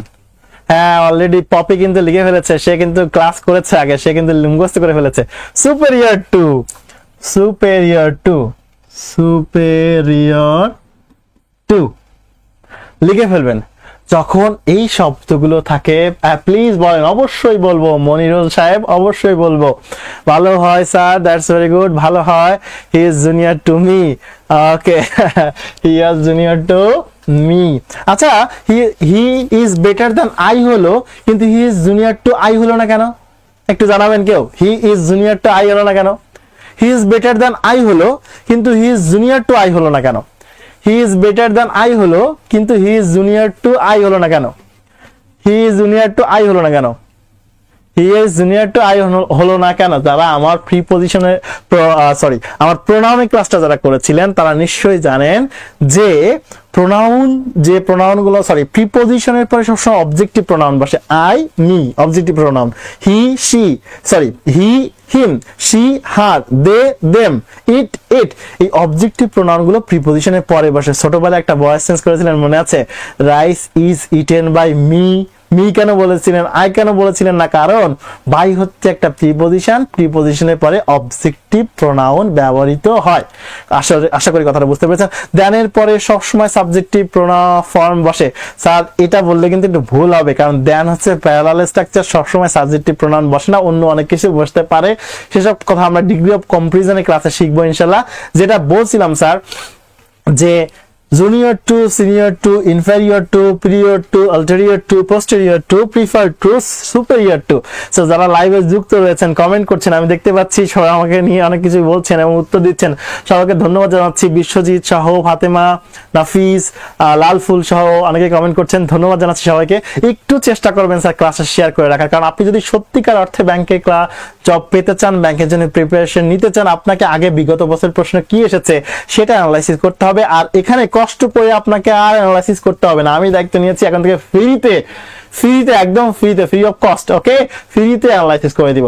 হ্যাঁ, অনেকে লিখছেন, আলমগীর লিখে দিয়েছেন, ওকে। তো যেটা বলছিলাম, যখন এই শব্দগুলো থাকবে তখন আর দেন ব্যবহার করে তুলনা করতে হবে না। সো উত্তর এটা হবে না। জুনিয়রের পরে ফ্রম বসে না, ডিফারেন্টের পরে ফ্রম বসে, ডিফারেন্ট ফ্রম। ডিফারেন্টের পরেও কিন্তু আমরা দেন বসাই না, ডিফারেন্টের পরে কি বসাই? ফ্রম। এটাও কিন্তু লিখে রাখতে পারেন, ডিফারেন্ট ফ্রম বসাই, ওকে। জুনিয়র দেম হবে না, এটা কোনোভাবেই হবে না, তাহলে উত্তর হবে হি ইজ জুনিয়র টু মি। আসেন আমরা পরবর্তী প্রশ্নে চলে যাচ্ছি। পরবর্তী প্রশ্নে এই প্রশ্নটা আমি কিন্তু বলেছিলাম যে আজকে ক্লাসে আপনার পুরো গ্রামারের কিন্তু একটা প্র্যাকটিস হয়ে যাচ্ছে, পুরো গ্রামারের একটা সলভ হয়ে যাচ্ছে। So be careful. আশা করব যারা লাইভে যুক্ত রয়েছে আপনি অবশ্যই ক্লাস শেয়ার করবেন, এবং যারা জুমে যুক্ত রয়েছেন আপনাদেরকেও কিন্তু বলেছি যে ফ্রেন্ডদের মেনশন দেন, তাদেরকে লিঙ্ক দেন যে তোরা আয় ফ্রিতে ক্লাস কর। আজকে ক্লাস সম্পূর্ণ ফ্রি, টার্নিং পয়েন্ট তোদের জন্য ফ্রি করে দিতে পারেন। এখন থেকে সব বিগত বছরের প্রশ্নের সলভ নিবে একদম ফ্রিতে, ওকে। সো যেটা বলছিলাম স্যার, একটু খেয়াল করি, এখন আমরা শিখবো সাসসেট নাসানি। স্যার কি বললেন সাসসেট নাসানি? বুঝলাম না তো, এটা আমার একটা টেকনিক আপনাদেরকে শেখাবো। এখন আমরা যেটা শিখবো সেটা হচ্ছে অ্যাফার্মেটিভ নেগেটিভ এগ্রিমেন্ট। অ্যাফার্মেটিভ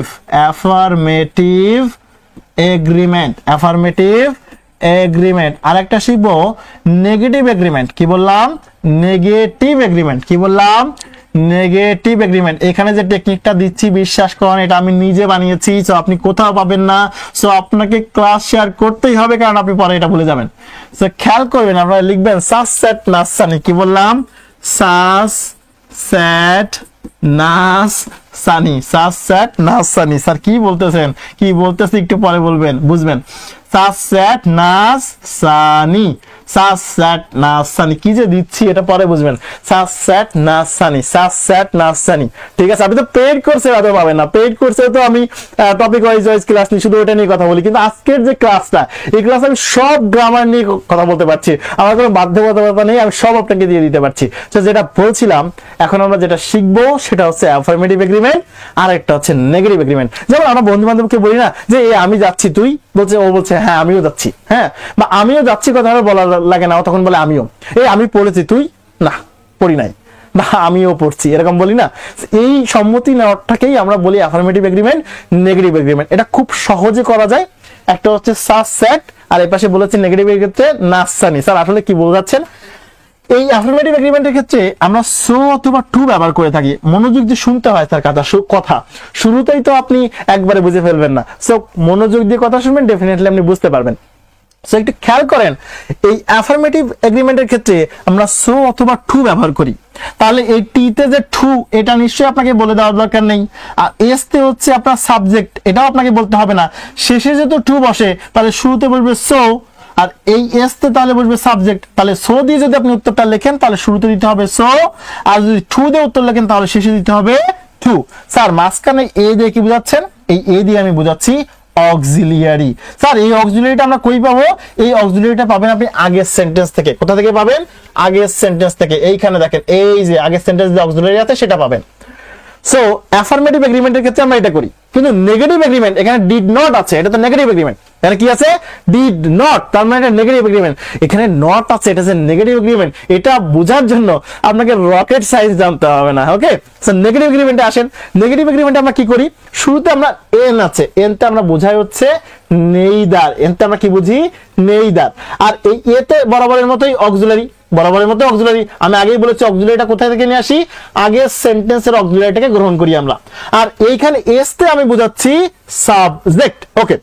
তাহলে পরেরটা দিয়ে কি বোঝাচ্ছেন? পরেরটা তো আরো সহজ। এই এস তে বোঝাচ্ছি সাবজেক্ট, এই এ তে বোঝাচ্ছি অক্সিলারি, আর এই ই দিয়ে বোঝাচ্ছি এইদার, এই ই দিয়ে বোঝাচ্ছি কি এইদার। এখন কথা হচ্ছে স্যার সাবজেক্ট অক্সিলারি এইদার বুঝলাম, কিন্তু এখানে নট এই এম নিয়ে আসলেন কেন? এনতে কি তাহলে নেদার ইদার বসাই দিব? নো। খেয়াল করেন আমার এগ্রিমেন্টটা ছিল নেগেটিভ এগ্রিমেন্ট, কিন্তু আমি যদি বলি সাবজেক্ট অক্সিলারি এইদার তাহলে এটা অ্যাফার্মেটিভ থেকে যায়, আর এটাকে নেগেটিভ করার জন্য আমরা একটা নট নিয়ে আসবো। এই জন্য এই এন দিয়ে বোঝাচ্ছে নট। এই সানি বলতে কিন্তু ওই যে সানি আপনি চিন্তা করতেছেন ওই সানি না, এটা আপনাকে মনে রাখার জন্য সানি বলছি। সাস স্যাট না সানি, কি বললাম? অ্যাফার্মেটিভ নেগেটিভ এগ্রিমেন্টের ক্ষেত্রে শুধু মনে রাখবেন সাস স্যাট না সানি, সাস স্যাট না সানি, সাস স্যাট না সানি, হাসে বলবেন সাস স্যাট না সানি। সো খেয়াল করেন যেহেতু আমার এটা নেগেটিভ এগ্রিমেন্ট, আমরা জানি নেইদার কিন্তু শুরুতে বসে আর এইদার কিন্তু শেষে বসে। তাহলে একটু খেয়াল করেন তো, এখানে নেইদার শেষে আছে বাদ, এখানে নেইদার শেষে আছে, দুটো তো শুরুতেই বাদ, এই দুটা শুরুতেই বাদ, কারণ শেষে আছে, কারণ নেইদারটা কই থাকতে হবে? শুরুতে। নাস, নেইদার কি করবে? নাচবে, তাই না? তাই নেইদারের এন যেটা নেইদার, সো এটা শুরুতে থাকতে হবে। তাহলে এ আর বি শুরুতেই বাদ। এবার আসেন আমাদের হাতে আছে সি আর ডি, বলেন আপনারা কোনটা উত্তর হবে? লিখবেন কোনটা উত্তর হবে, সি না ডি? লিখবেন।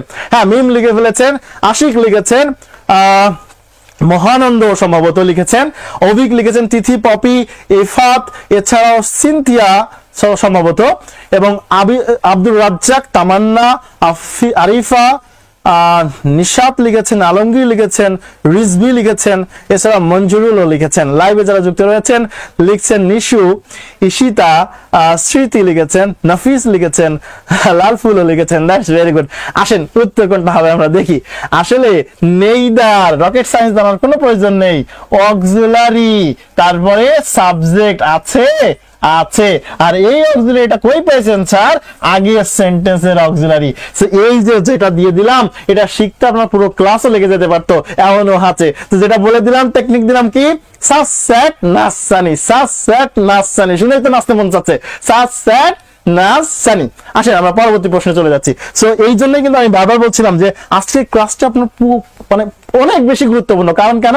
কারণ আজকে গ্রামারে ক্লাসে আপনি শুধু একটা গ্রামার শিখছেন না, একসাথে অনেকগুলো গ্রামার শিখছেন। এবং বিগত বছর স্যার আইবিএ বিআইবিএম নাকি এবার টেন্ডার পাবে না, তাই টেন্ডার আপনি পাবেন। টেন্ডার যেই পাবেন না কেন, প্রশ্ন তো আর মহাকাশ থেকে নিয়ে আসবে না, পৃথিবী থেকে তো প্রশ্ন দিবে, তাই না? সো ইনশাআল্লাহ আমরা পারবো। আমাদের যদি বেসিকটা স্ট্রং থাকে, আমাদের যদি মূল বিষয়টাতে ফোকাস থাকে, আমরা যেই প্রশ্ন করুক না কেন আমরা উত্তর দিব। তাই আইবিএ হোক, বিআইবিএম হোক, আর আর্টস ফ্যাকাল্টি হোক, আর অন্য কেউ প্রশ্ন করুক, বা আপনি বা আমি করি, কোনো সমস্যা নেই। আসেন পরবর্তী প্রশ্নের উত্তরটা একটু দিবেন, পরবর্তী প্রশ্নের উত্তরটা একটু দিবেন। এটা এক ধরনের অ্যাপ্রোপ্রিয়েট প্রিপোজিশন। আমি একটু আপনাদেরকে বলে দিতে চাই, ইম্পোজের ক্ষেত্রে প্রিপোজিশনটা এভাবে লেখা আছে অনেকটা, impose something, impose something, আমি এটা লিখে দেবো, উত্তরটা আপনারা বলবেন। impose something on somebody, impose something on somebody, somebody, impose something on somebody। আপনার নিশ্চয়ই সামথিং মানে যে বস্তু বোঝায় এটা সবাই বুঝেন, আর somebody বলতে ব্যক্তি বোঝায় এটাও সবাই বুঝেন। আশা করছি আপনারা সঠিক উত্তরটা দিবেন, আশা করছি সঠিক উত্তরটা দিবেন, আশা করছি সঠিক উত্তরটা দিবেন, আশা করছি। Very good, very good. সঠিক উত্তর দিচ্ছেন মহানন্দ রায়, আশিক লিখেছেন, পপি লিখেছেন, তিথি তো আগেই লিখে ফেলেছেন। আমাদের লাইভে যারা যুক্ত রয়েছেন, ঈশিতা নাচেন। স্যার নাচলে, আমি নাচলে যদি আপনার লাভ হইতো তাহলে আমি নাচতাম, আমার যেটা করলে লাভ হবে আমি সেটাই করে দিচ্ছি আপনাদের জন্য, আমি যেটা পারি আর কি। নাফিজও লিখেছেন, শ্যাম লিখেছেন, এছাড়া লালফুল লিখেছেন, তো যার কি জানো নিশাদ, সরি নিশাদ, মঞ্জুরুল, কিছু কিছু নাম এত কঠিন হয় আমার ক্ষেত্রে পড়াটা টাফ হয়ে যায়, অন্যের নাম পড়া কিন্তু টাফ হয়ে যায়, আসলে দূর থেকে স্ক্রিন থেকে দেখা টাফ হয়ে যায়, জন্য মাঝে মাঝে ভুল পড়ে ফেলি, সেতে কষ্ট পাওয়া যাবে না স্যার। সাদ্দাম হোসেন লিখেছেন, সুরাইয়া লিখেছেন, ভেরি গুড। আচ্ছা অবশ্যই উত্তর কি হবে? ডি হবে, গুরুত্ব আরোপ করা। তাহলে এই যে ইম্পোজ, এই যে অন আছে, এবং কি বললাম সামথিং, তারপরে সামবডি, তাহলে ইম্পোজ ইট অন দেম। ঠিক আছে, এটা কিন্তু একটা অ্যাপ্রোপ্রিয়েট প্রিপোজিশনের উত্তর প্রশ্ন। সো মনে রাখবেন ইম্পোজ সামথিং অন সামবডি। আবার বলছি ইম্পোজ সামথিং অন সামবডি। আরো একবার বলে দিচ্ছি, আপনি শুনে শুনে বিরক্ত হয়ে মুখস্থ করেন। Impose on something, sorry impose something on somebody, impose something on somebody. Okay, পরবর্তী কোশ্চেনে চলে যাব। 15 নম্বর প্রশ্নের উত্তর দিবেন। 15 নম্বর প্রশ্নের উত্তর, 15 নম্বর প্রশ্নের উত্তর শোনেন। আমি অনেক আগে বিভিন্ন প্রোগ্রামে যাইতাম, ওই যে বিভিন্ন অর্গানাইজেশন আছে, বলে দিই তাদেরও ব্র্যান্ডিং হোক, সমস্যা নেই। আইআইডি আছে, তারপরে হচ্ছে প্রথম আলো, এরকম অনেক আছে, মাদক নির্মূল কমিটি না শক্তি ছিল, সেরকম অনেক ইয়ার সাথে আমি কাজ করতাম। তো এই দেশের বিভিন্ন জায়গায় আমাদের সেশন হইতো, প্রোগ্রাম হইতো, ক্যাম্পেইন হইতো, আমি যাইতাম। তো শুরুতে কি হইতো, যখন অনেকেই বিভিন্ন জেলা থেকে আসতো, তো কেউ তো কাউকে চেনে না, তাই না? তো কেউ যেহেতু কাউকে চেনে না, সেখানে একটা শুরুতে একটা সেশন হইতো, আইস ব্রেকিং সেশন, যেন সবাই একটু কমফোর্টেবল জোনে চলে যায়, সবাই একটু একে অন্যের সাথে পরিচিত হয়। এই আইস ব্রেকিং সেশন হইতো শুরুতে, মানে সবাইকে শুরুতে গল্প বলে আপন করে নেওয়া হতো, সবাই সবার সাথে পরিচিত হয়ে নিত, এটাকে বলা হতো আইস ব্রেকিং সেশন। আমি একটু আপনাদেরকে আইডিয়া দিলাম, এখন আপনার উত্তরটা দেওয়ার চেষ্টা করবেন, উত্তরটা দেওয়ার চেষ্টা করবেন, প্লিজ উত্তরটা দেওয়ার চেষ্টা করবেন।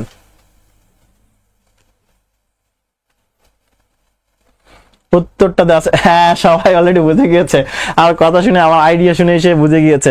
তো বলছে ব্রেক দ্য আইস, মানে বরফ ভেঙে ফেলবেন নাকি? যে আই ব্রেক দ্য আইস বলছে, তাহলে বরফ ভাঙি চল, no. So breaking ice breaking সেশনটা হচ্ছে এমন যে to speak first after long silence, অনেক দীর্ঘ নীরবতার পর কথা বলা শুরু করা, সেই ধরনের জিনিসকে বলা হয় আইস ব্রেকিং সেশন। আপনারা এগুলো বিগত বছরে কিছু প্রশ্ন পড়লে যেগুলো এসেছেন, সেগুলো যদি এগুলো সলভ করতে থাকেন এভাবে আমার সাথে সাথে, ইনশাল্লাহ আপনারা এইসব প্রশ্নের সাথে হ্যাবিচুয়েটেড হয়ে যাবেন। আসেন পরবর্তী প্রশ্নে চলে যাই। এই প্রশ্নটা দেখব, এই প্রশ্নটা ঠিক আছে, এখানে একটা স্পেলিং এসেছে, স্পেলিং। সো কোন স্পেলিংটা সহজ হবে, সবাই ফোনের ডিকশনারি হাতে নেন, খুঁজে বের করেন কোনটা সঠিক হবে, কোনটা সঠিক হবে।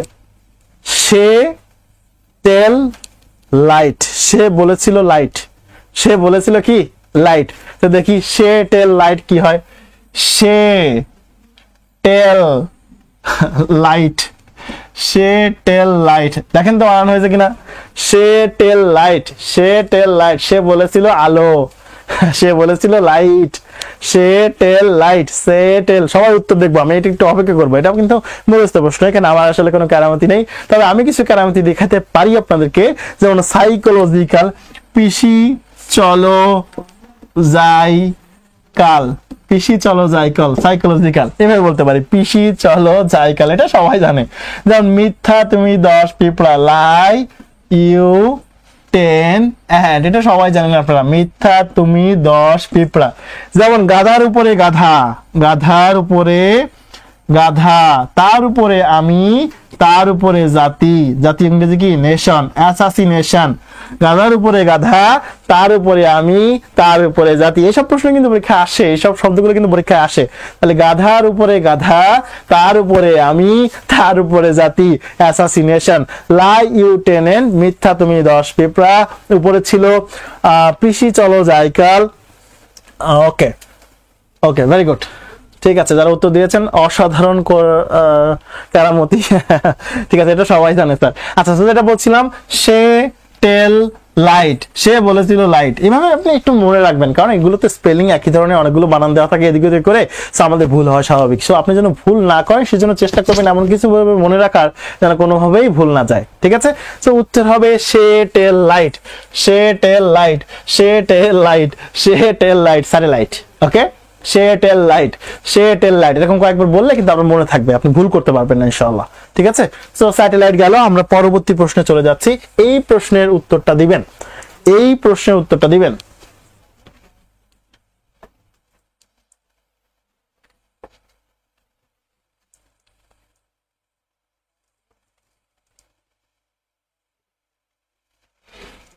গ্রেভেন্স, দুঃখ দুর্দশা, গ্রেভেন্স, গ্রেভেন্স। আমি হলে মনে রাখতাম এভাবে, গ্রি গ্রি গ্রি গ্রি ইফ, grievance, grievance, grievance, grievance, grievance. আচ্ছা, গ্রেভেন্স মানে কি ঠিক আছে, গ্রেভ ভেন্স, হ্যাঁ বুঝতেই পেরেছিলাম এখানে একটা এক্সট্রা আই হবে না। গ্রি ইভ এন্স, ইভ এন্স, এই যে Gree eve এন্স, Gree eve এন্স, Gree eve এন্স, এ ভাগ করে করে আপনি মনে রাখবেন, গ্রি ইভ এন্স, গ্রি ইভ এন্স। উত্তর কোনোটাই নেই, আসলে কোনোটাই উত্তর না, কোনোটাই সঠিক নেই। গ্রি ইভ নেই, এই যে এটা হবে না, এখানে ডাবল এ দিছে, এটা হবে না। গ্রি এটাও হবে না, এখানে ইটা আগে আসবে। এরপরে এখানে এটাও হবে না। সো উত্তর একটাও নেই, উত্তর এটা হবে গ্রাইভেন্স, দুঃখ দুর্দশা। ঠিক আছে, এটা উত্তর হবে। সিটাই এ বেশি, সিটা এ বেশি, হ্যাঁ। সো এ বেশি, অন্যটাই তো ই বেশি, তাহলে এটা বলেন তাহলে ডি তে ই বেশি। আসলে কোনোটাই সঠিক উত্তর নেই, উত্তর হবে গ্রে ইভ এন্স, গ্রে ইভ এন্স, উত্তর এটা হবে। উত্তর নেই, উত্তর হয়তো ছিল কিন্তু টাইপিং এর সময় মনে হয় একটা উঠে গেছে বেশি। সো উত্তর এটা নেওয়া যেতে পারে, এটাকে বাদ দিয়ে। আবার এটাকেও নেওয়া যেতে পারে, ইটাকে বাদ দিয়ে, কোনো সমস্যা নেই। আসলে আমরা পরবর্তী প্রশ্নে চলে যাচ্ছি। এই প্রশ্নের উত্তরটা দিবেন। এই প্রশ্নের আমি একটু বলে দিই আপনাদেরকে, ইকুইলিব্রিয়াম মানে হচ্ছে ভারসাম্য, ভারসাম্য, ভারসাম্য। ইকুইলিব্রিয়াম মানে হচ্ছে ভারসাম্য। আপনার কাছে জানতে চেয়েছে এর বিপরীতটা কি, কন্ট্রাস্ট, বিপরীত, বিপরীত করতে হবে। একটু লিখবেন ইকুইলিব্রিয়াম, ভারসাম্য লিখবেন। এর বিপরীতটা লাইভে যারা যুক্ত রয়েছেন, রাজন লিখেছেন, লালফুল লিখেছেন, রাজন আহমেদ, রাজন রাজ লিখেছেন, ঈশিতা আক্তার লিখেছেন, ঈশিতা আক্তার এবং নাফিস লিখেছেন। ধন্যবাদ জানাচ্ছি আপনাদেরকে। চেষ্টা করবেন লাইভটা শেয়ার দেওয়ার এবং বন্ধুদেরকেও মেনশন দিয়ে দেওয়ার, কারণ এই ক্লাসটা আপনাদের জন্য খুবই গুরুত্বপূর্ণ। ভেরি গুড, অনেকেই সঠিক উত্তর দিয়েছেন। একটু খেয়াল করবো, একটু খেয়াল করবেন। ডিসঅর্ডার মানে হচ্ছে বিশৃঙ্খলা, বিশৃঙ্খলা। এরপরে ক্যাওয়াস মানে হচ্ছেও, এটাও মানে বিশৃঙ্খলা, বিশৃঙ্খলা। আচ্ছা, আনইকুয়াল মানে অসমান, আর ইমব্যালেন্স মানে ভারসাম্যহীন, ভারসাম্যহীন। পরীক্ষার সময় অনেকের কাছে এটা উত্তর মনে হবে, কিন্তু সঠিক উত্তর মনে হবে হচ্ছে ইমব্যালেন্স, ভারসাম্যহীন, ইমব্যালেন্স, ভারসাম্যহীন। কিন্তু পরীক্ষার সময় অনেকেই পরীক্ষার সময় কি করে ফেলবে, এই যে আনইকুয়াল রয়েছে এটাকে উত্তর মনে করে ফেলবে। হ্যাঁ, সো উত্তর হবে ইমব্যালেন্স, ভারসাম্যহীন। ঠিক আছে, পরবর্তী প্রশ্নে চলে যাচ্ছি স্যার আমরা। দেখি আমাদের পরবর্তী প্রশ্নে কি বলছে। 19 নম্বর প্রশ্নটা দেখবেন, 19 নাম্বার প্রশ্নটা দেবেন। দেখবেন ওই যে মিমিক বলে না, মিমিক মানে কি, আমরা বলি ভার, বা যে নকল করে, অন্যকে নকল করতে পারে তাকে আমরা বলি মিমিক। একটু লেখেন তো দেখি, এটার অ্যান্টোনিম জানতে চেয়েছে, বিপরীত। অ্যান্টোনিম হচ্ছে বিপরীত। ঠিক আছে, যেসব প্রশ্ন কখনোই পরীক্ষা আসবে না সেসব প্রশ্ন সলভ করে সময় নষ্ট করার দরকার নেই। আমরা যেটা করছি দেখেন, একদম বিআইবিএম যা দিয়েছে, যা প্রশ্ন করেছে, আইবিএ যা প্রশ্ন করেছে, সেসব প্রশ্ন আমরা নিয়ে আপনাদের সামনে আসি। তো যেসব বিসিএস এ আসবে, যেসব অন্য পরীক্ষা আসবে, সেসব তো আমাদের টার্গেট না। আমাদের টার্গেট হচ্ছে আপনাদেরকে ব্যাংকের জন্য প্রস্তুত করা এবং খুব অল্প সময়ের মধ্যে আপনাদেরকে চাকরি পেতে সহায়তা করা। ওকে, ভেরি গুড, অনেকে উত্তর দিয়েছেন, রিয়েল দিয়েছেন। আচ্ছা, আমরা একটু যদি দেখি, রেপ্লিকা এটার মানে নকল, নকল। ঠিক আছে, এটার মানে হচ্ছে এক্সাক্ট, মানে নির্ভুল, নির্ভুল। এখানে যদি সিমিলার, এটার মানে হচ্ছে একই। আর রিয়েল যদি লিখি তাহলে আসল, আসল বা বাস্তব। তাহলে উত্তর ডেফিনেটলি উত্তর হবে রিয়েল। পরীক্ষার সময় কিন্তু অনেকেই এই ইয়াটাকে উত্তর মনে করবে, সিমিলার, একই মনে করবে। হ্যাঁ, এটা উত্তর হবে না, এটা অ্যান্টোনিম লিখতে হবে অবশ্যই। ওকে, আমরা পরেরটাই যাবো স্যার, আমরা পরেরটাই যাবো। এটা ঠিক হলো কিনা? ওকে, ঠিক আছে স্যার, পরেরটা চলে যাবো। 20 নাম্বার প্রশ্ন, 20 নাম্বার প্রশ্নের উত্তরটা লিখবেন। যারা লাইভে যুক্ত রয়েছেন 20 নাম্বার প্রশ্নের উত্তরটা লিখবেন, 20 নাম্বার প্রশ্নের উত্তরটা লিখবেন। 20 নাম্বার প্রশ্নে কি আছে? আমরা খুব শীঘ্রই কিন্তু আমাদের ক্লাস শেষ করে দিব, একটু দ্রুত রিপ্লাই করবেন। একটা প্রশ্নের অ্যানালাইসিস করা হলো মানে আপনার একটা বিশাল প্রিপারেশন হয়ে গেল, আপনার একটা মাথায় একটা সেট আপ হয়ে গেল যে এই জায়গা থেকে প্রশ্ন আসে, আমাদের পড়ার সময় এই জায়গাগুলোকে বেশি বেশি গুরুত্ব দিতে হবে যদি আমি ব্যাংকে চাকরি পেতে চাই, আমি ইংলিশে ভালো করতে চাই। ওকে, দেখা যাক কি লিখতে বলেছে। বলছে which on of the following is the nearest meaning of the world. এইখানে যে মিনিংটা দেওয়া রয়েছে, শব্দটা দেওয়া রয়েছে, তার কাছে কোন শব্দের সব থেকে কাছাকাছি হয়, মানে সিনোনিম জানতে চেয়েছে আপনার কাছে, তাই না? তো এখানে বলছে ডরমেট, ডরমেট মানে হচ্ছে সুপ্ত, সুপ্ত বা ঘুমন্ত বা সক্রিয় নয় এমন। ঠিক আছে, ঘুমায় থাকে। আচ্ছা, খেয়াল করবেন এইখানে ব্রিটল মানে হচ্ছে ভঙ্গুর, ভঙ্গুর। সাসপিশিয়াস মানে সন্দেহজনক, সন্দেহ বলতে পারি। ক্যারাভেন মানে কাপুরুষ, কাপুরুষ বা ভীরু, ভীরু লিখতে পারেন, ভীরু। তাহলে ইনঅ্যাক্টিভ মানে কি? অসক্রিয়, ঠিক আছে, সক্রিয় নয়, ইনঅ্যাক্টিভ। সো উত্তর আপনারা বুঝে গিয়েছেন, উত্তর হবে ইনঅ্যাক্টিভ, উত্তর হবে ইনঅ্যাক্টিভ। কিন্তু বিগত বছরের প্রশ্ন থেকেই কিন্তু আবার এই প্রশ্নে কমন এসেছে, তো এই প্রশ্ন থেকে আবার পরবর্তী বছর কিন্তু প্রশ্নটা কমন চলে আসতে পারে। ওকে, সো আমরা দেখব পরবর্তী প্রশ্নটা কি রয়েছে। 21 নম্বর প্রশ্নটা দেখবেন, which of the following is the analogy of wings and aeroplane? যারা অ্যানালজি পছন্দ করেন, আমার অ্যানালজি ভালো লাগে। অ্যানালজি হচ্ছে আপনি যদি ভোকাবুলারি একটু মোটামুটি ভালো পারেন, সেক্ষেত্রে অ্যানালজি মিলাইতে খুব ভালো লাগে। সো এরোপ্লেন উইংস মানে এরোপ্লেন মানে উড়োজাহাজের ডানা আছে, তাই না? উড়োজাহাজ ডানা ছাড়া তো উড়োজাহাজ হয় না, তাই না? তো দেখি একটু কোনটা উত্তর হতে পারে, আপনাদের কাছে কোনটা উত্তর মনে হয়। যারা লাইভে যুক্ত রয়েছেন, জেরিন লিখছেন, তানজিলা লিখেছেন, জয়ন্ত রয় লিখছেন, হুরাইন লিখেছেন, রূপী, হুরাইন জান্নাত রূপী, সৃষ্টি লিখেছেন। সৃষ্টি কিন্তু শুরু থেকে আমাদের সাথে আছে, সে নিয়মিত আমাদের ক্লাসগুলো করে। নাফিজও কিন্তু সে শুরু থেকে আমাদের সাথে আছে, নিয়মিত আমাদের ক্লাসগুলো তারা দেখে। সো যারা নিয়মিত আমাদের সাথে যুক্ত থাকেন তাদের কাছে আমাদের তো বলতেই পারি যে আপনার ক্লাসটা শেয়ার করে রাখেন, লাভটা আপনাদেরই বেশি। কারণ আপনি প্রশ্ন অ্যানালাইসিস করতে যে সময়টা নষ্ট হবে সেটা হবে না, আমরাই আপনাকে প্রশ্ন অ্যানালাইসিস করে দিচ্ছি।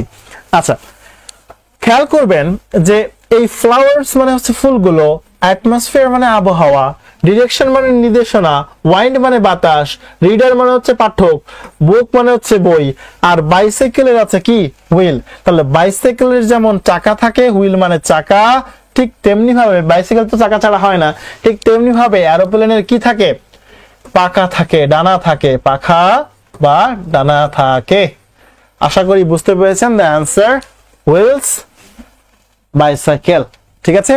Wheels bicycle. যারা বুঝতে পারেননি অবশ্যই কিন্তু জিজ্ঞাসা করবেন। Wheels bicycle, very good. সঠিক উত্তর দিয়েছেন জেরিন, সাদ্দাম, সুরাইয়া, তানজিলা এবং নিশু।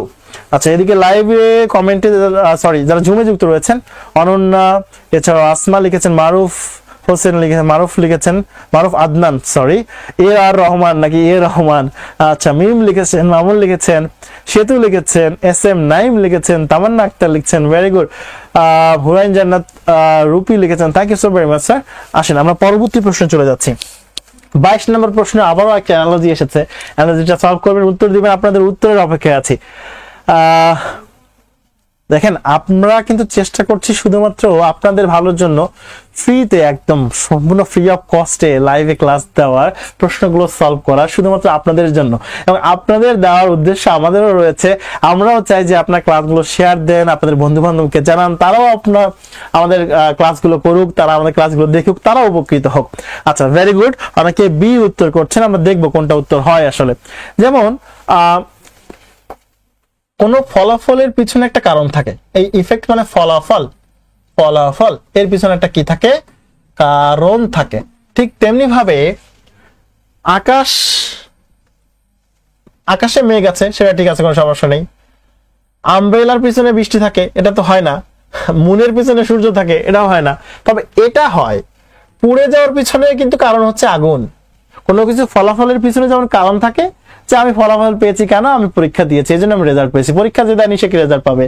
ঠিক তেমনি ভাবে একটা জিনিস পুড়ে গেছে, তার মানে তার পিছনে অবশ্যই কি রয়েছিল?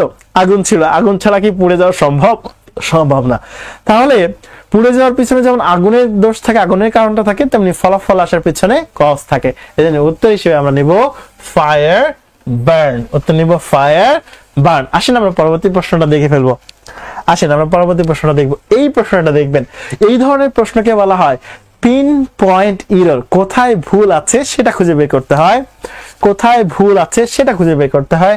আশা করছি আপনারা ভুল খুঁজে পাবেন এবং ভুল খুঁজে বের করার চেষ্টা করবেন।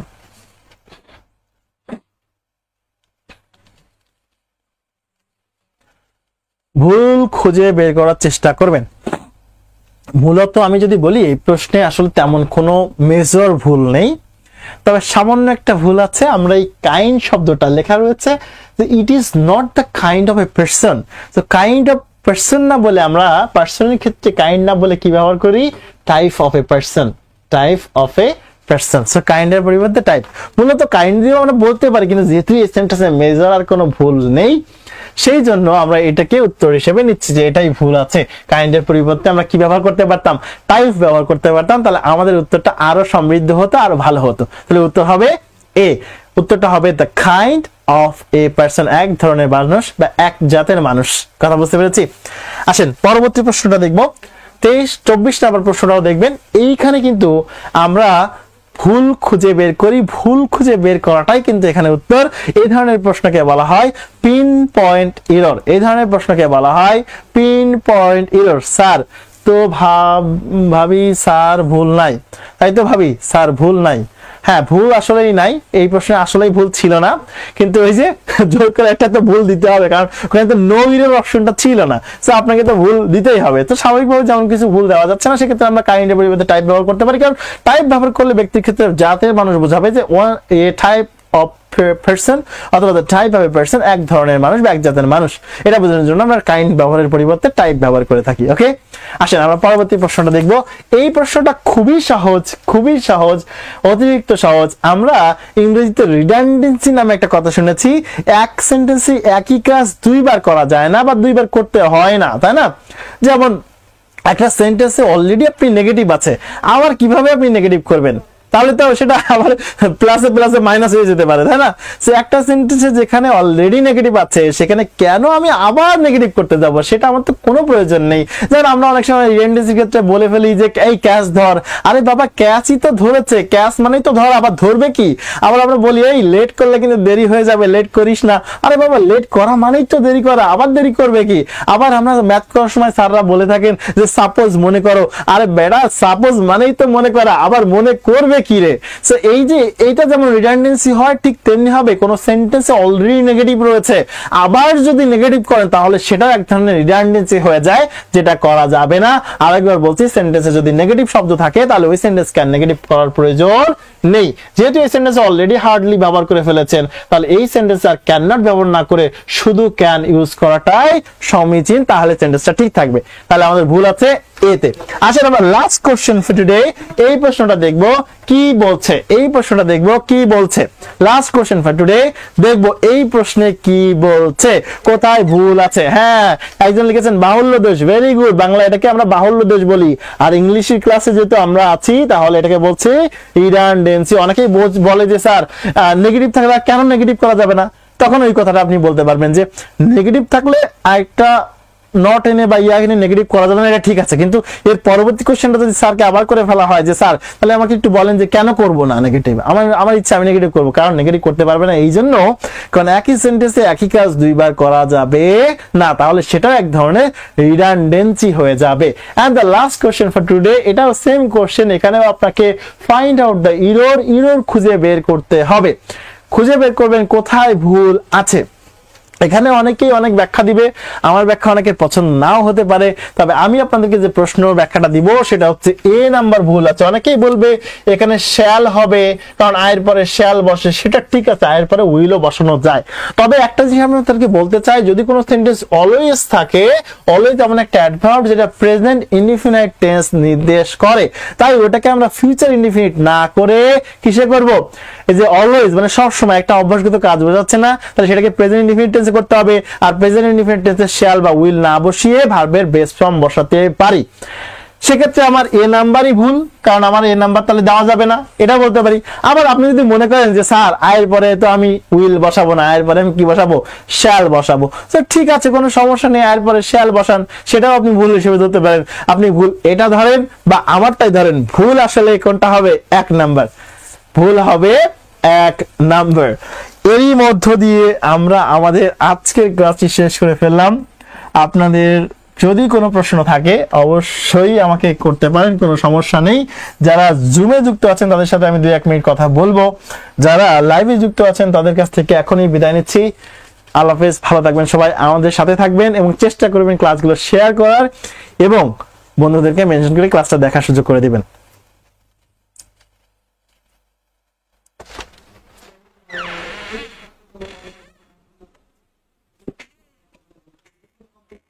হাবিব ভাই,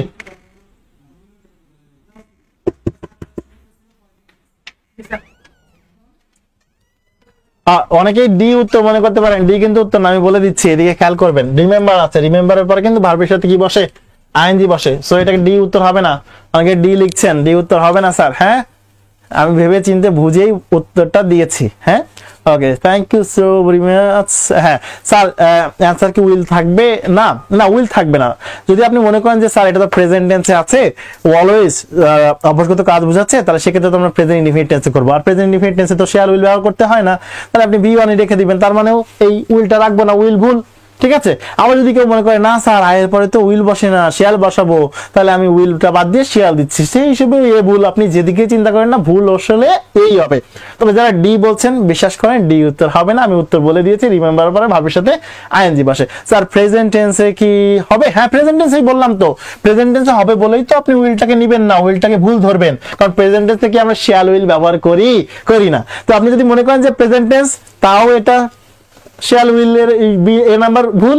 আবার যদি মনে করেন স্যার আমি উইলের পরিবর্তে শেয়াল দেবো, তাও আপনার ওটাই ভুল। So thank you so very much. আল্লাহ হাফেজ। লাইভ শেষ হয়েছে আমাদের। জুমে যারা যুক্ত আছে তাদের সাথে 1 মিনিট একটু কথা বলবো।